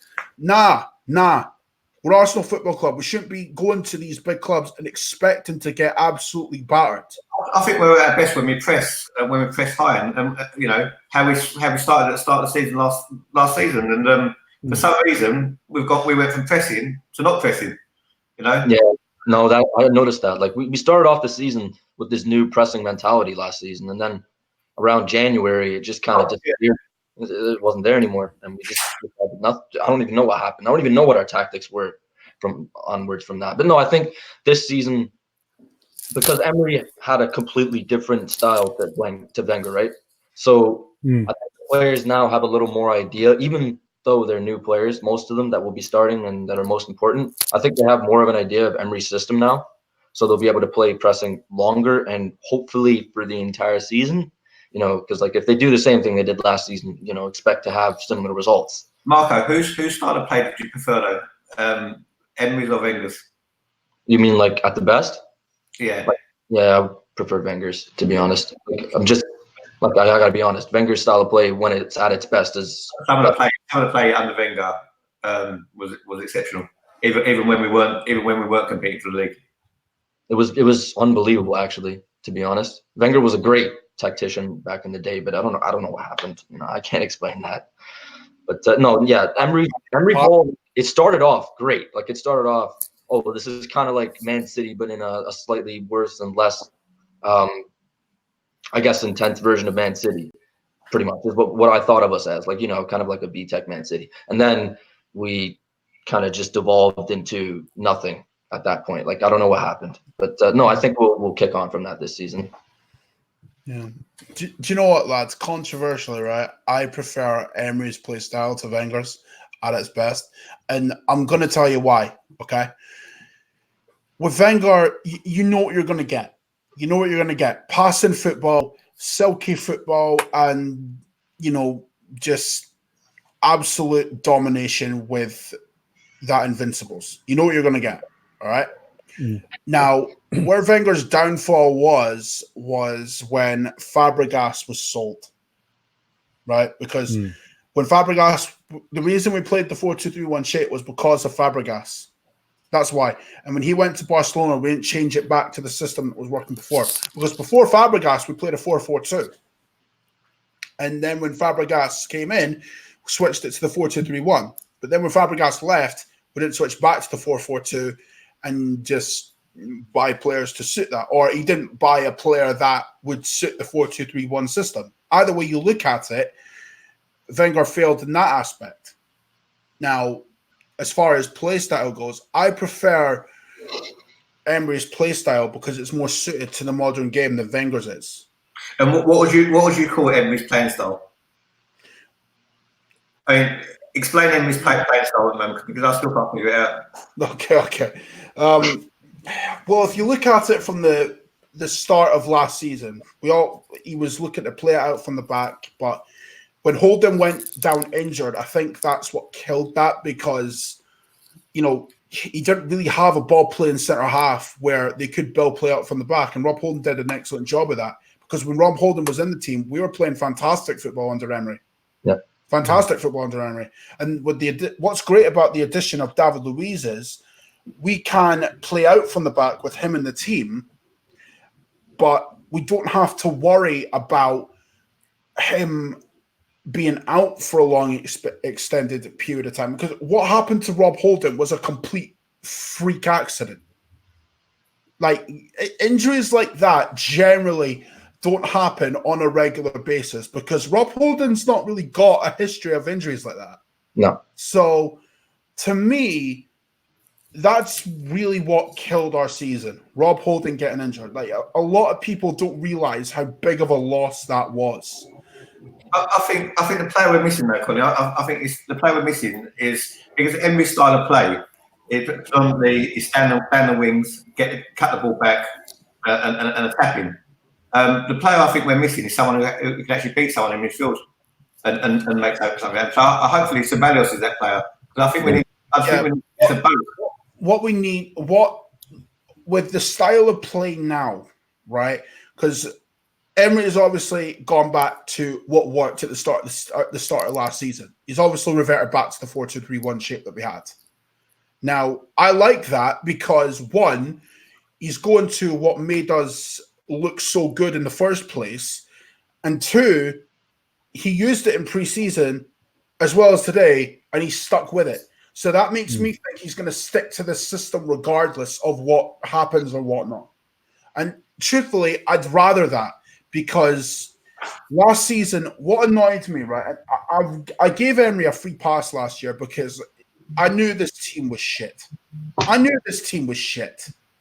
Like, the mentality was wrong from the get-go, right?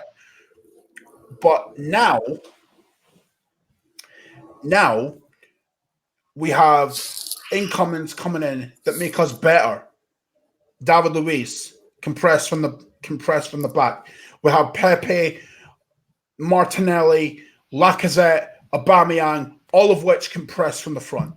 Aubameyang showed that he compressed from the front today. I don't want to hear any of this, oh, Aubameyang's work rate's shocking. It was fantastic today. It was. Fantastic. And if Aubameyang can keep doing that, then there's no reason why this style of play cannot work, because it can. It can. We've seen it at the start of last season. And what I like about Emery's play style more than I like Wenger's play style when he was at his best, right, was the fact that we're pressing from the front. We're constantly running. Because if you look at last season, no one ran more kilometers on the pitch than we did. Nobody. Trouble was running back towards that goal. Yeah, but with a Wenger team, you wouldn't necessarily associate us with having runners in the team, would you? That's why I like Emery's team more. I prefer teams that are prepared to work hard and give everything. Yes, Wenger's play style was fantastic. I'm not going to say I didn't enjoy it, but I just feel like Emery's style, one, is more suited to the modern game than Wenger's is, and two, it's better than just tippy-tappy passing, keeping possession, and doing nothing with it.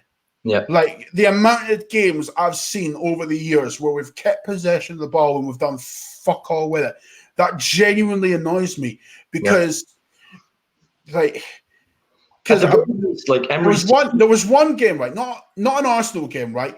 But there was one game a couple of years ago that kind of summed up my feelings towards Arsenal style in terms of like late kind of early 2014, right? When Everton piped Man United 2-0, right? And Gary Neville called Man United's possession play, or the idea that they had possession, meaningless, right? Now, to me, that summed up how I felt about Wenger's style at that point. Yeah. Because I felt that having possession in the midfield third while not pressing in the final third and actually trying to create something was absolutely pointless. Yeah. Because if you're not gonna create something, and to be fair, we actually saw some of that today in the first half, right? We had a lot of possession of the ball, right? But the idea that we had possession was meaningless in that first half.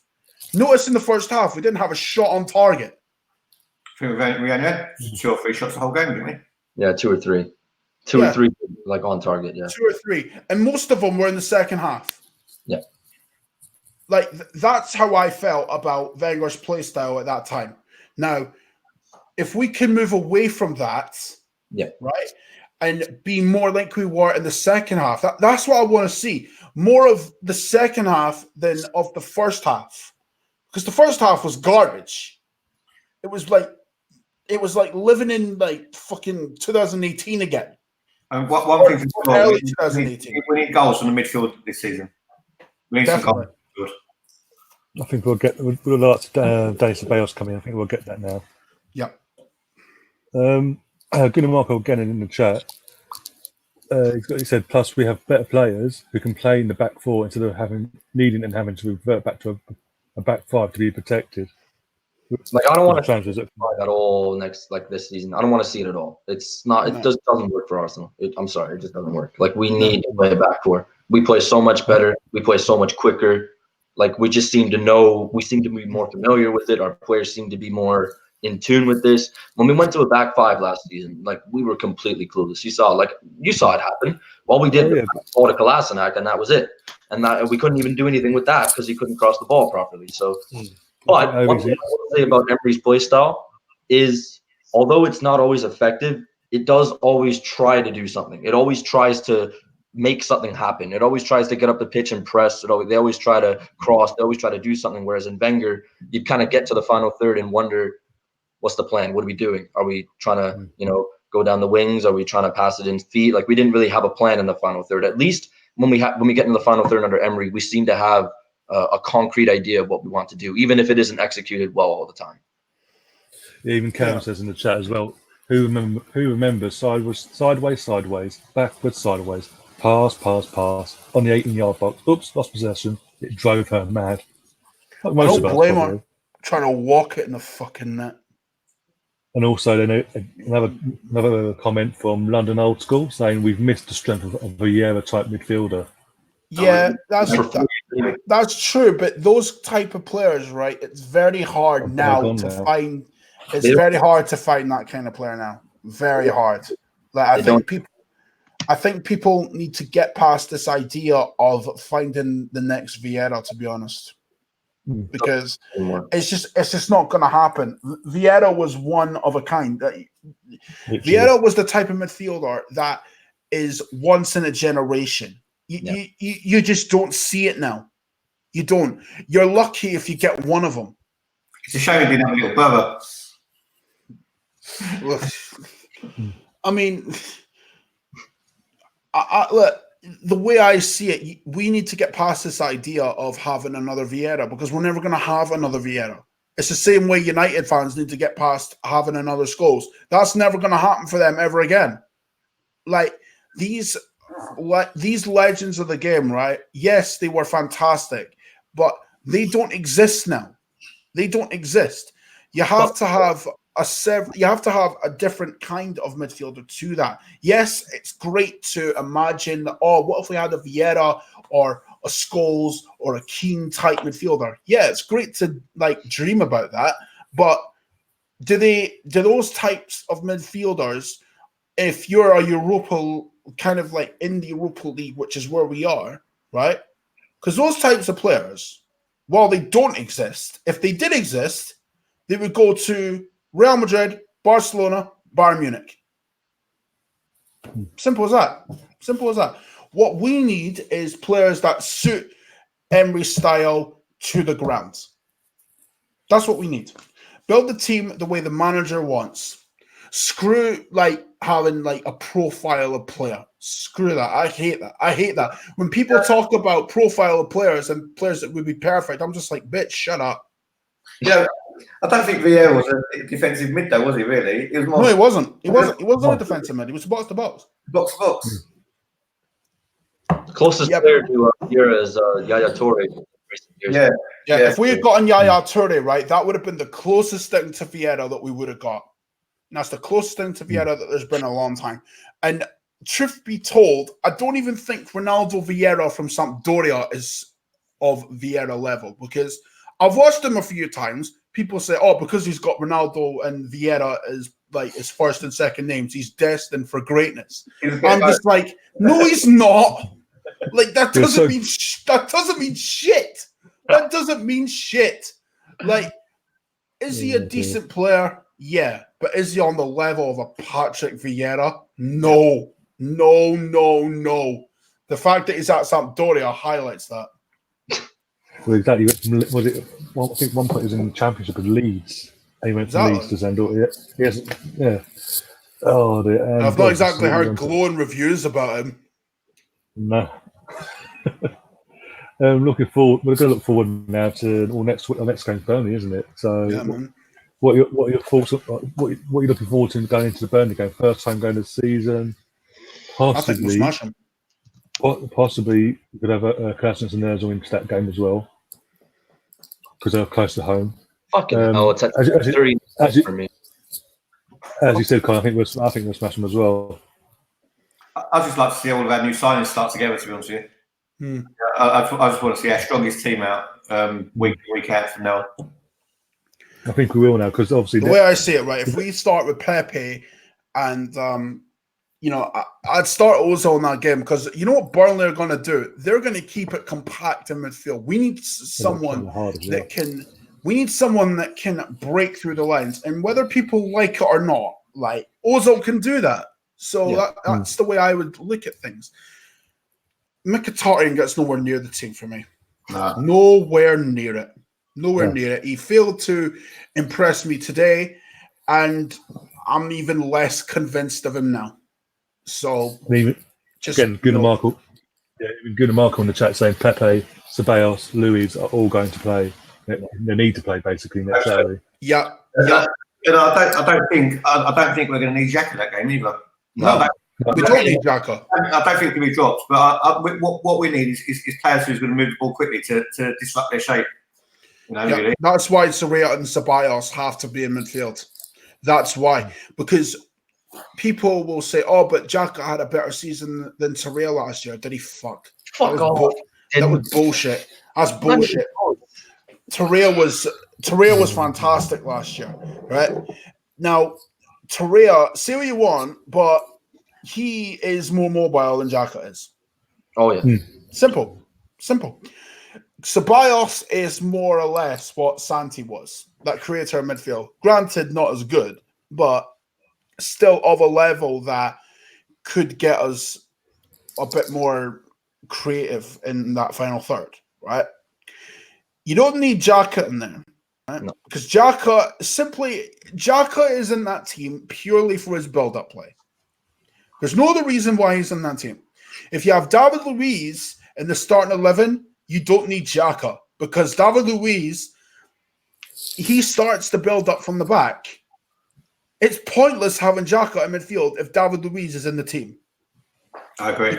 Because then you've got two players that start build-up, and it's like, well, what's the point? I hope Emery knows that, though. I hope Emery knows that. So do I, because I hope Emery knows that David Luiz can pick that ball up and ping it, and you don't need Xhaka to come short and turn in around 20 minutes to lay the ball off. Yep. David Luiz can do that. Exactly. And another thing, Sonny, right? See if Xhaka and David Luiz start. You know Xhaka's going to lose the ball. Yeah, definitely. You know he's going to lose the ball. And then David Luiz is going to get exposed. You don't want that. You do not want that. It's pointless having Xhaka on the team if David Luiz is in there. Pointless. Literally not a minute and a half into the new season, he already gave it away on the edge of the box today. He's had more mistakes that have led to goal than any other player in the Arsenal squad. I'm sorry. You cannot justify Xhaka starting if David Luiz is in there. You can't. You can't justify him, honestly. No, I wouldn't even start him because he's just counterintuitive to Arsenal. He just is. Yeah. Exactly. He's not mobile enough. We need mobile players in midfield, Marco. We do. We can't afford someone who's just there to pass the ball 40 yards. We need everything. You need everything in the Premier League midfield. You can't just have one player who does this, one player who does this, one player. You need a little bit of everything. You can't just have basically a stone in the midfield who doesn't move, who just passes the ball. You can't have that anymore. You can't afford that. That's why when we play Burnley, right, what I want to see is Socrates and David Luiz at the back. Yeah. That's what I want to see, because David Luiz, say what you like about David Luiz, but his strength is his build-up and the fact that he can ping balls to the wide men. He's so good at that. That's his strength. And if we pick David Luiz and don't put Xhaka in there, we'll win. We've sorted the build-up issue. Yeah, so, I think when Xhaka plays, it forces Ozil to come deep as well to pick the ball up. Exactly. The ball don't get passed forward quickly enough. Exactly. But if you have Sarria and Ceballos in there, right? Ceballos technically is as good as any player in the Arsenal squad, technically. In fact, he's probably better than any player in the Arsenal squad, technically, apart from Ozil. But Ceballos, from what I've seen from the Emirates Cup and games in between, right? He's quick when it comes to passing the ball. He doesn't take time on the ball. He's just thinking one touch, pass, one touch, pass, one touch, pass, right? And he'll even take a man on if he has to, right? So with Ceballos and Sarria in midfield, you have the ball winner and you have the playmaker that roams around. Then you have Pepe, Ozil, and whether you want to put Nelson or Martinelli on the left-hand side, just keep Mkhitaryan from the first team as far as possible. I just don't want Emery to keep trying to mix and match it every game and not know his best 11 throughout the season. No. If he's gonna, I know people are gonna say, "Oh, but Lacazette and Aubameyang have to play together." No, they don't. No, they don't. If you play Lacazette up front and then play Aubameyang out wide, you're wasting Aubameyang because his goal output is significantly reduced. Now, I feel like that's a better player, though. I think Aubameyang is just above him. I think Lacazette's got more to his game than Aubameyang. Well, based off today, I would argue that Aubameyang's work rate and his hold-up play has actually improved over the last year. Yeah, no, 100%. 100%. Also, Colin again in the chat asking what are your guys' score predictions for next Saturday against Burnley? Hers is 3-0 to the Arsenal. Well, if Kevin says 3-0, I'm not going to argue with Kevin. I'm going for 3-0 as well. I'm going 5. I'm going 5 or 6. I was going to say 5. If he goes full strength, it's easy 5-0. Someone needs to get spanking from Arsenal. This team needs to arrive. Yeah. If we play our best team, right, we will absolutely roast them. Like, because Burnley, you know what they're going to do when they come to the Emirates? They're going to sit deep and try and hit us on the break, right? But if you have Ozil pulling the strings, and you have Ceballos and Sarria in there, you've got someone who can pull them apart. Yeah. Like, and then that gives Pepe, Martinelli, Nelson, Saka, Aubameyang, Lacazette, or whoever's in that front four the space to operate, and they can tear them apart with their pace. Like, it's all about having players that will break Burnley down and sort of force them to kind of open up a bit. Guys, I'm going to have to leave the chat because my kids are hungry. I'm getting food times and rubbing bellies. Yeah, cheers, Sonny, for coming on anyway. Thanks everyone. Lovely to speak to all of you. Yep. Yeah, I'll see you next Saturday at the game. But definitely. Take care. Yeah, take care. See you. Bye. No, just say now, threw me off. Talking about Burnley, I think. Yeah, we were talking about. Fuck's sake. No, we're gonna now. Who cares? We're gonna spag them, man. Oh, sorry. Of course we are. Because as you said, they're going to do what they're going to do, and we've got a squad now.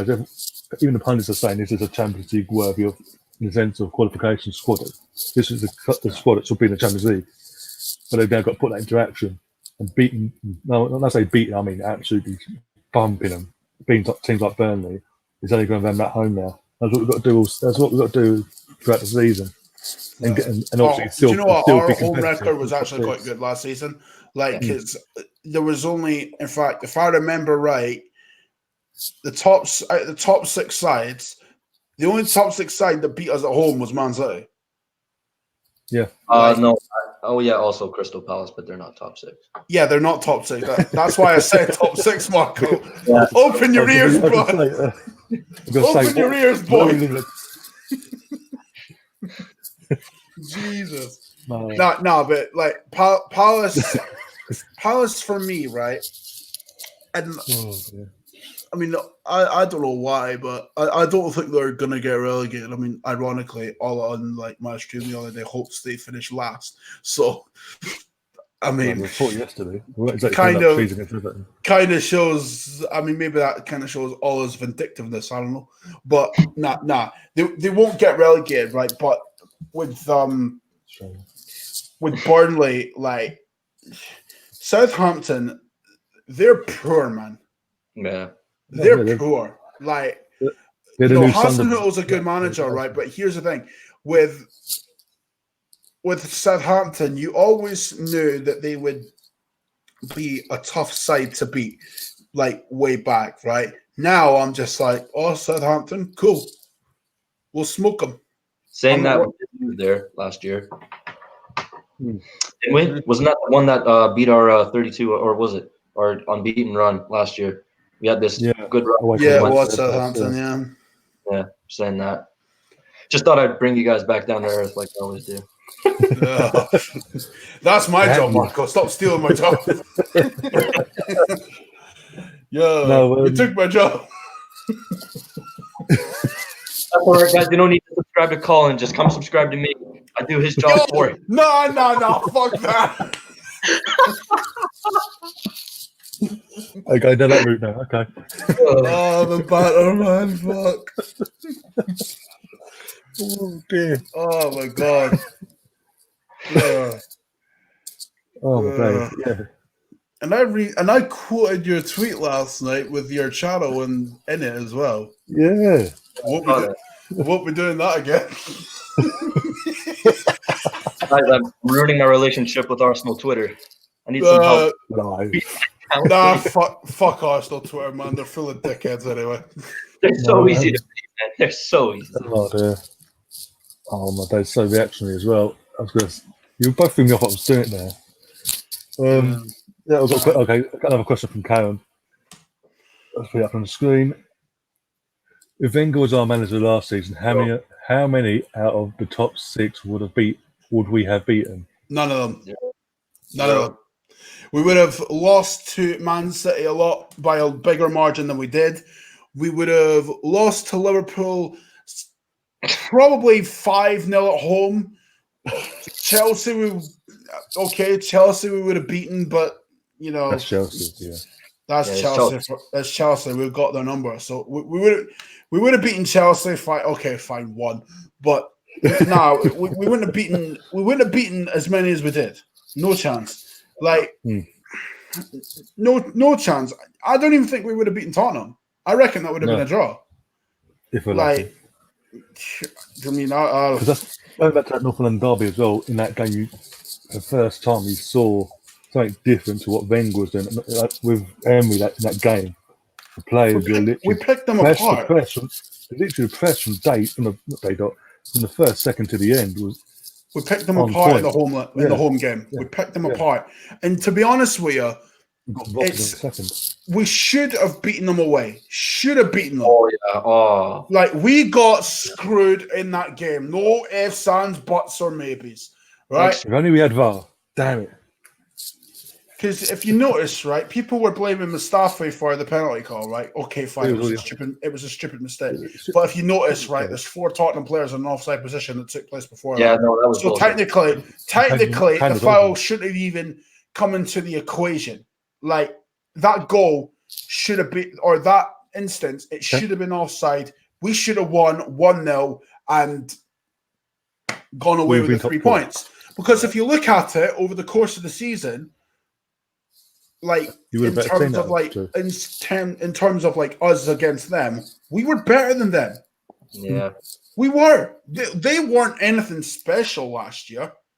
Like, and to be honest with you, they lucked out against Villa last night. Yep. They lucked out. They lucked out. Like when we played Tottenham at the Emirates, right? I'm not concerned whatsoever. No, neither am I. I'm not. I'm fully confident that we'll beat them. We've done it once. We'll do it again. Simple as that. And we smoked them. We smoked them in the away game. It was only by some referee fuckery that we didn't win it. So yeah, I'm not scared of them as well. I'm not scared of them. Fuck off. Marco, I've got you on. I'm going to ask you, what are your 3 teams to get relegated and your top 4 for this come May, as it stands in your opinion? Oh God! Oh God! I think people are. I did mine the other day, so I'm fine. Brace yourself, Marco. You're going to get slaughtered in the chat, by the way. Oh. Not by me, but by other people, maybe. The top 2 are probably. It's probably gonna. You know what? I said something different the other day, but I think it's now that I've seen Liverpool play. Like, yeah, they're still pretty good. Like, it's gonna be Man City, Liverpool as top 2, but I actually think we're gonna get 3rd. I actually think we're gonna get 3rd this season, just above Spurs. Now that I think about it, I think we'll just be able to get above Spurs because, like as you said, our squad compared to theirs is not even. There's not that much difference compared to like us and them. Maybe they're a little bit better defensively, but like they're not special. They're nothing special. Like we can get top 4. And for the relegation teams, like sorry, but like I'm not even paying attention to them. Like probably Norwich, Newcastle, and Sheffield. Probably I don't know. Honestly, like they have nothing because they just came up. So obviously Newcastle, Mike Ashley. So they're fucked. So Yep. Yeah, top 4. Yeah. that's one of my three. Go down Newcastle. So, It's one of my. oh dear. Yeah. Good enough. Got Sheffield. Everyone knows Newcastle. what my top 4 is. That lot. My top. Arsenal, Liverpool, City. Yeah. Yeah. Brighton will go down. Newcastle will be there as well. I don't know. Actually, no. I said Brighton, but then they smoked Watford the other day. They can do that. Then next week they'll play someone who's that equal quality and get battered. This is right. Do you know what? Right, I'm going to say Brighton, but I'm going to leave that as a question mark. Yeah. Leave that as a question mark. Sheffield United are going down 100%. 100%. All right, fine. Actually not. Did they get They have Phil Jagielka. That's who they have. They got a point against Bournemouth, but it's fucking Bournemouth. They're going to struggle this year. For real. Bournemouth defensively, right? Do you know what? Actually, no. Do you know what Bournemouth defensively remind me of, right? They remind me of a B-Tech Wenger side. Oh, legit. That's what Eddie Howe is to me. Like, if we had gotten Eddie Howe as manager, right, I'd be very, very annoyed because to me, he's no better than Arsene Wenger. At least Arsene Wenger won trophies. Yeah. And I know people will say, "Oh, but it's Bournemouth." Yeah, well, look at their defensive record. It's shocking. Like, no. If I didn't like Bournemouth, I'd probably put them in my bottom 3. Yeah, so I think they'll struggle. I think they'll just by the skin of their teeth survive this year by the skin of their teeth. Just staying on the Tottenham situation quickly.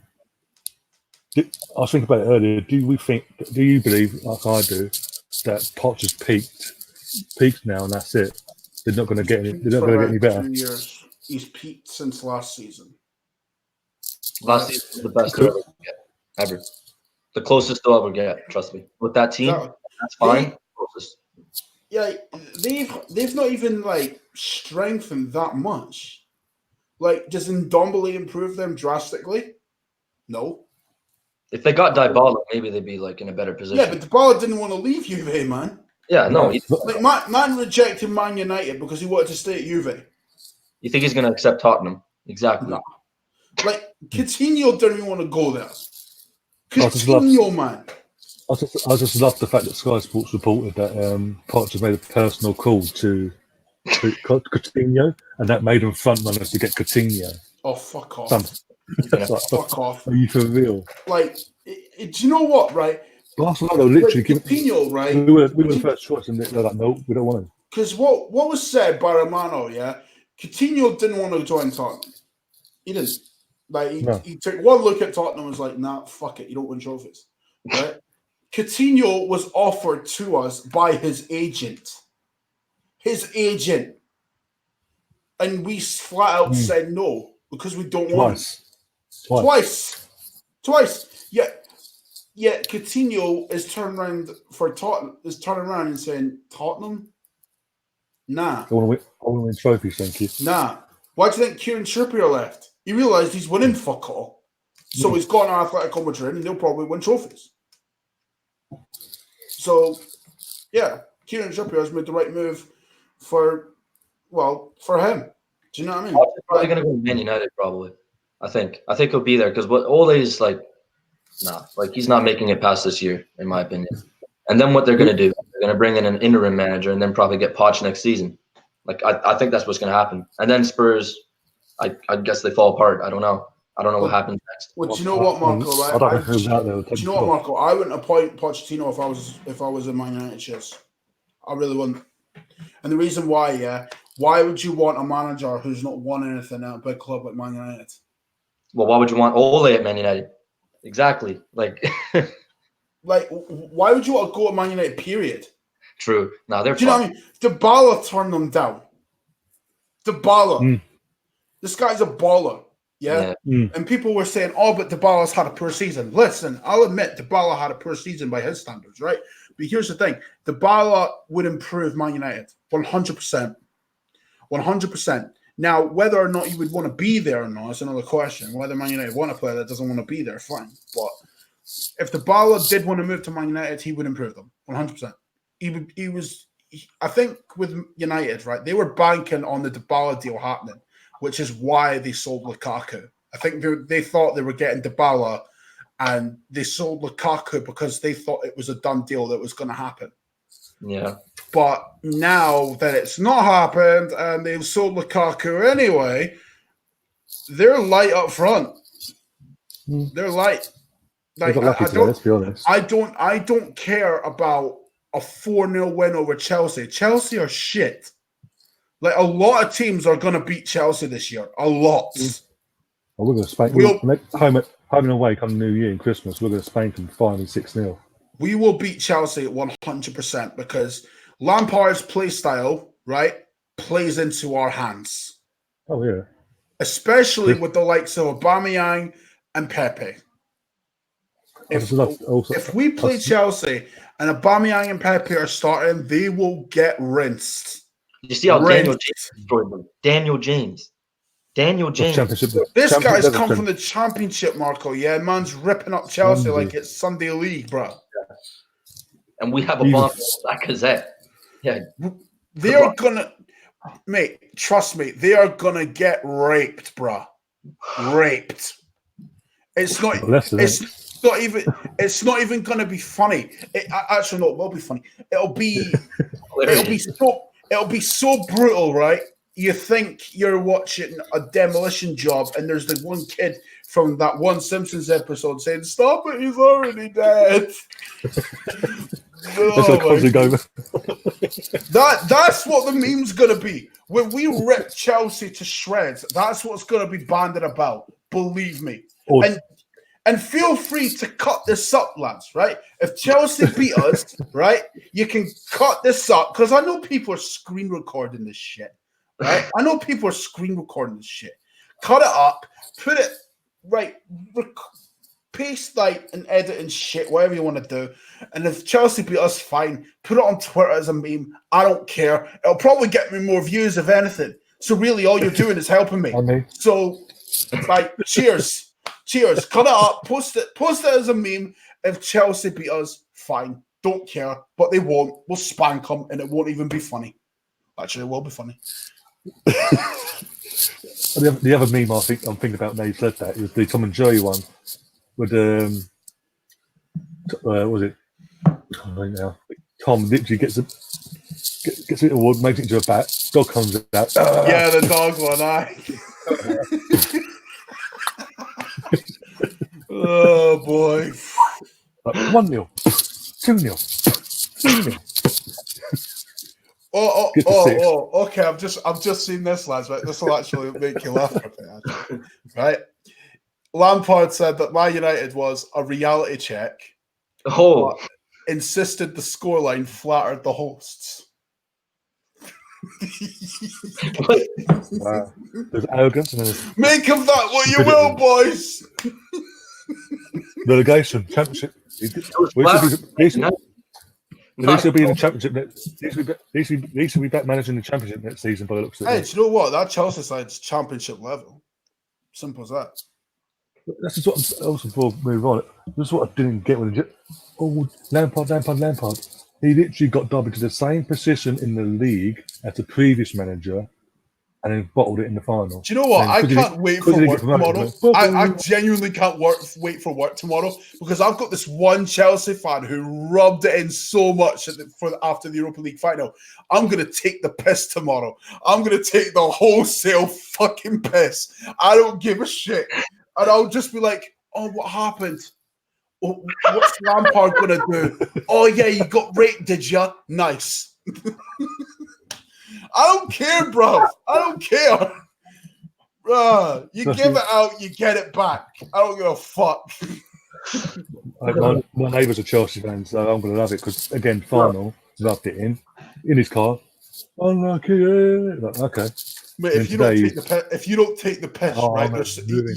Like for real, it's like the Dele Alli thing when we played them, right? I was disappointed that our fans did nothing about that. That was a joke. Free material and you do nothing. Come on.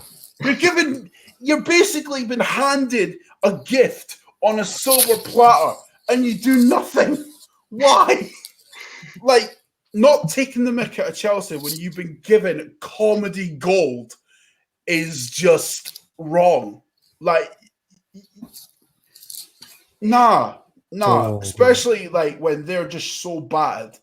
Like, considering we've been like beaten every which way by them in the past, right? Until now, because we've got the number now, and now they've got a shit manager, they've got a shit team, championship level, and now they're getting beyond fucked.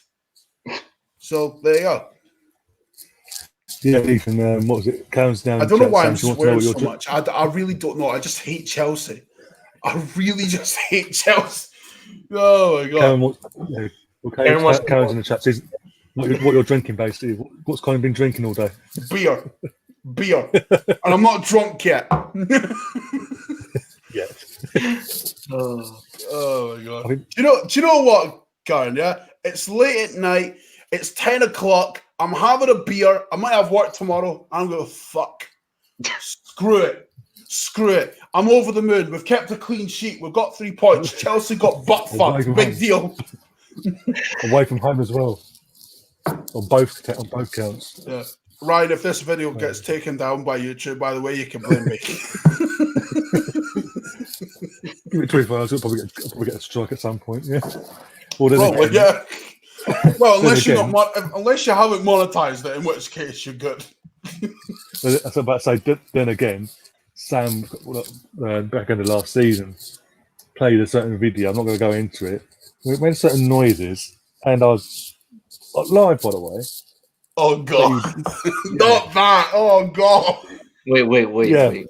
What? Two girls, it's the what? Right? You know when like it's mostly on Twitter, right? When making like that, like fucking like was it like orgasm noises or something? Yeah. Like fuck. That's live. That live fucking sick. Was that a no? Apparently, it was on Twitter. Did that actually happen? Fuck. Yeah. Oh, Jesus. Jesus. On his phone on Twitter, and someone put a video up with DT or something.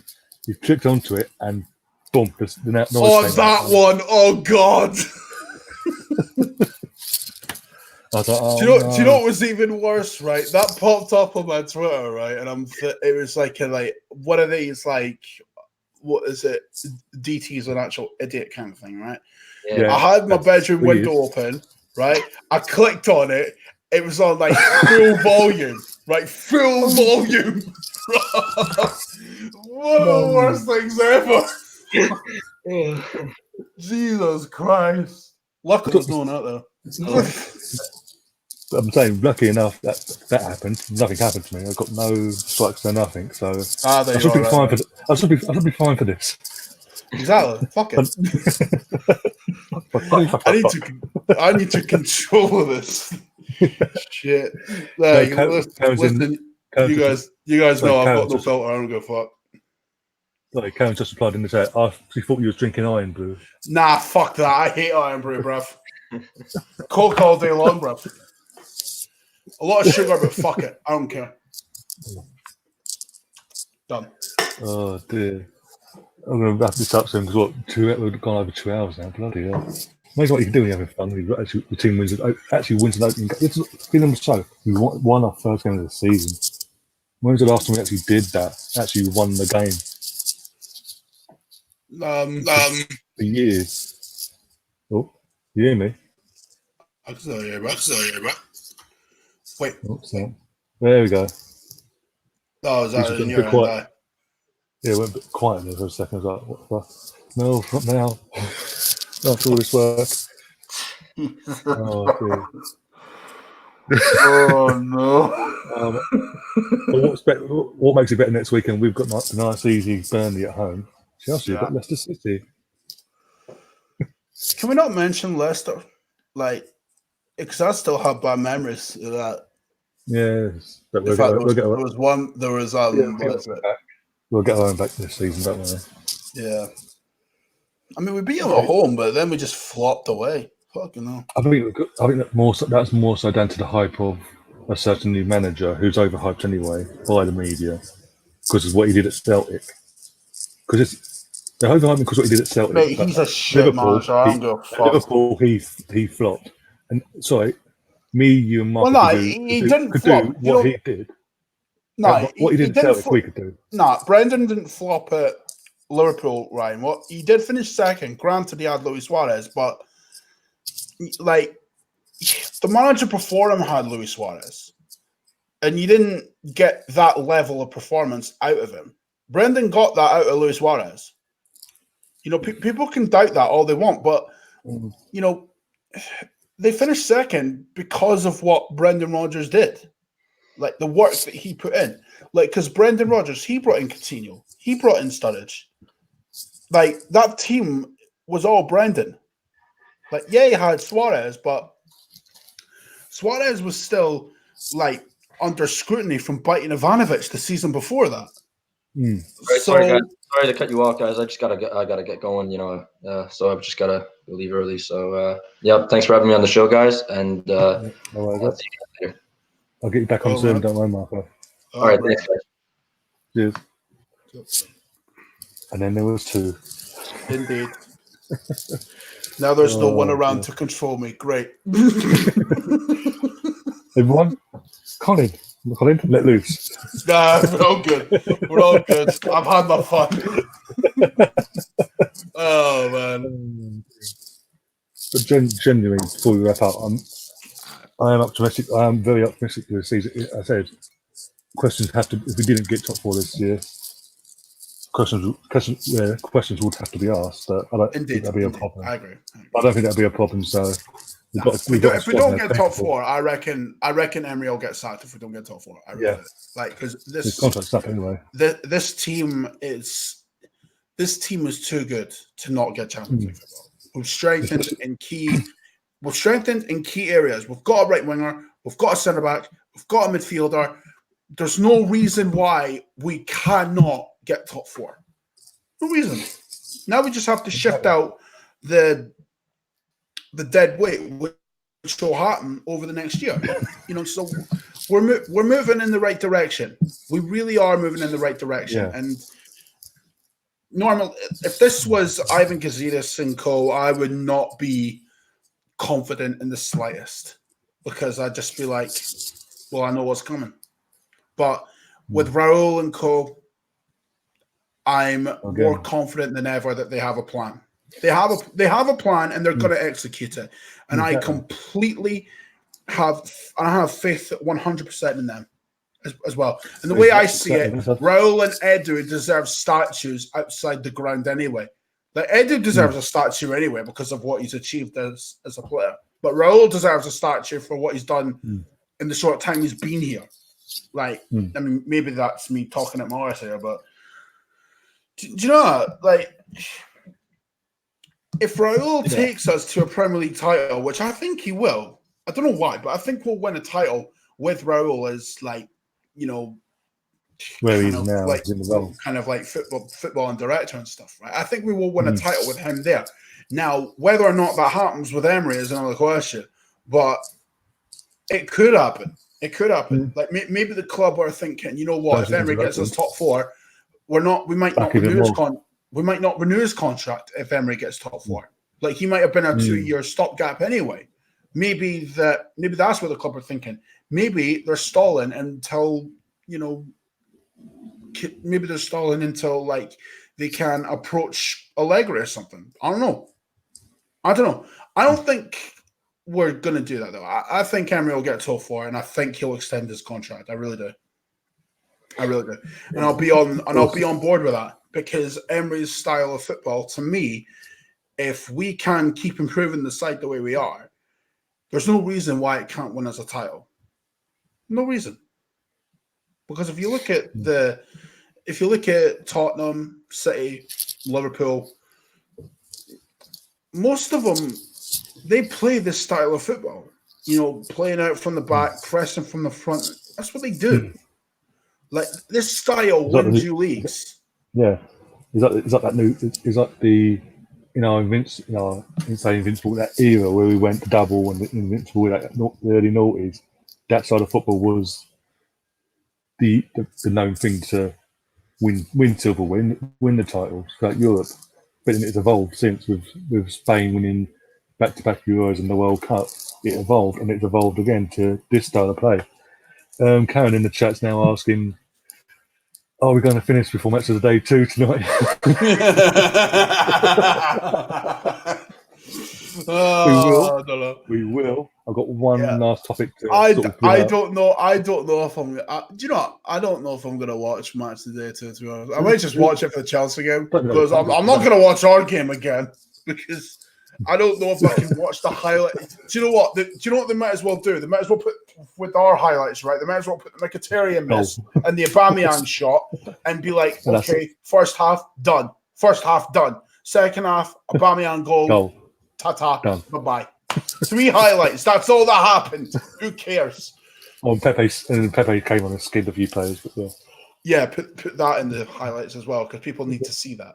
We'll wrap it up any minute, but also this summer I've got other videos, but obviously Jose Antonio has passed away back in June, and obviously me and Colin were at the Emirates when they did a trip, but basically a minute to applause. That was classic, man. That was classic. Yeah, and the whole build up to it in the sense of the announcer went through everything he'd achieved, not just Arsenal, throughout his entire career, and yeah, at the time, I was gutted. I was like, no, this has got to be fake. This has got to be some sort of hoax. Man. I was like, no. The youngest out of the Invincibles was the first to pass away. Just under 30, 35, 32 years of age. Yeah, I'm 30 now. I'm 30, so he's 35. He's 5 years older than me. Was 5 years older than me. Yeah, 35 years old, man. Do you know what? That just shows you that you cannot take life for granted. You really can't. Like with Reyes, the one thing I remember, right? He wasn't a world beater. He wasn't. But one thing he would always do. One thing he would always do, no matter what, is work hard. Like, he knew what the goal was, but his work rate is what I liked about him the most. Yeah. That's what I liked. Oh, definitely. And I was gutted when I heard that, man. Absolutely gutted. And do you know what? The funny thing is, I was just listening to my Spotify at the time, like just chilling on a Saturday, right? And when I heard that Reyes had passed away, I was like, oh my God, man. Like, just gutted, man. Just goes to show you that you can't take life for granted, man. Like, honestly, if there's one thing I want you guys to take away from this show, right? Forget all the humor and banter and stuff, right? If there's someone in your life that you care about, right, and you've not told them that yet, then bloody tell them, because one minute you're here, the next you're not, and then it's just like, you know what, you missed your opportunity. So if there's one thing that you take away from tonight, it's that. I think that's a good point to sort of wrap up the show now. Again, thanks, Colin, for coming on. I appreciate it. Anytime. Again, I appreciate your time. Hope to get you on again soon. Get my words out tonight at some point. Bruh, hope to get you on again soon. Mate, that was butter. That was butter. Like, oh Jesus! Do you know? It'd be hilarious, right? Right? Okay. Like, I mean, I don't know. Like, me and Tops did. Me, Tops, and Ola did a live stream the other night, and that was probably one of the funniest shows I've ever done. I mean, granted, I've done more shows in the past, but those videos are gone now. But you know, the plan really is to take like Much Arsenal to another level. That's the plan, right? That's the plan. In fact, I've even got a fresh design in mind for it. The logo that it's got just now is getting scrapped because I've had it for so long. Like, so new logo, new design, everything. You'll know more about it soon. But yeah, like, listen, it's all good coming on here, like, because it's all balanced. And you know what makes it even better, right, is that we got the 3 points. Like that's really all we care about. And you know what, man? If I'm not busy, right, I'll always take the time to come on.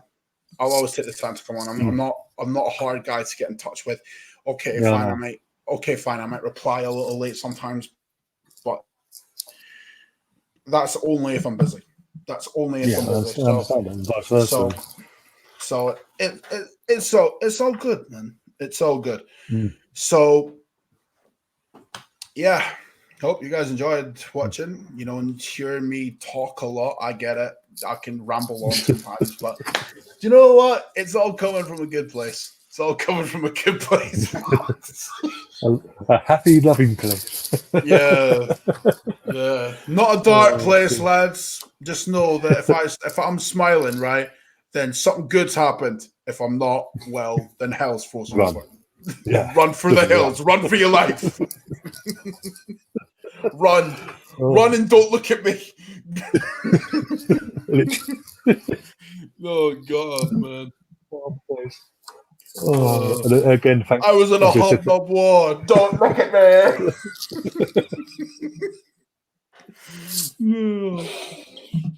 Oh, my days. Oh, my and God. Again, thanks out to the guests, all my other guests that was on tonight, James, Sonny, and Marco as well. I hope to get them back on again soon. And yeah, to the Karen, Michael, and all the others that are in the chat tonight, thanks for watching along. Thanks for the like. If you can help share this about. If you haven't already, you're new. Subscribe. Smash the hell out of the like button as well. And yeah, my next video will be a preview that'll be coming out on Friday for the Burnley game, and then I might not. I'm not sure at the moment. Do a vlog for the Burnley game because he's at home, and then the preview either be Saturday night or Sunday, depending on what time I can get back from the game on Saturday. But until then, enjoy the rest of your week. Banter Chelsea to the high hills of this week. Enjoy it. Chelsea are Banter SC, bro. Chelsea are Banter. Oh, yeah. and until next time, up the Arsenal. Chelsea to be relegated.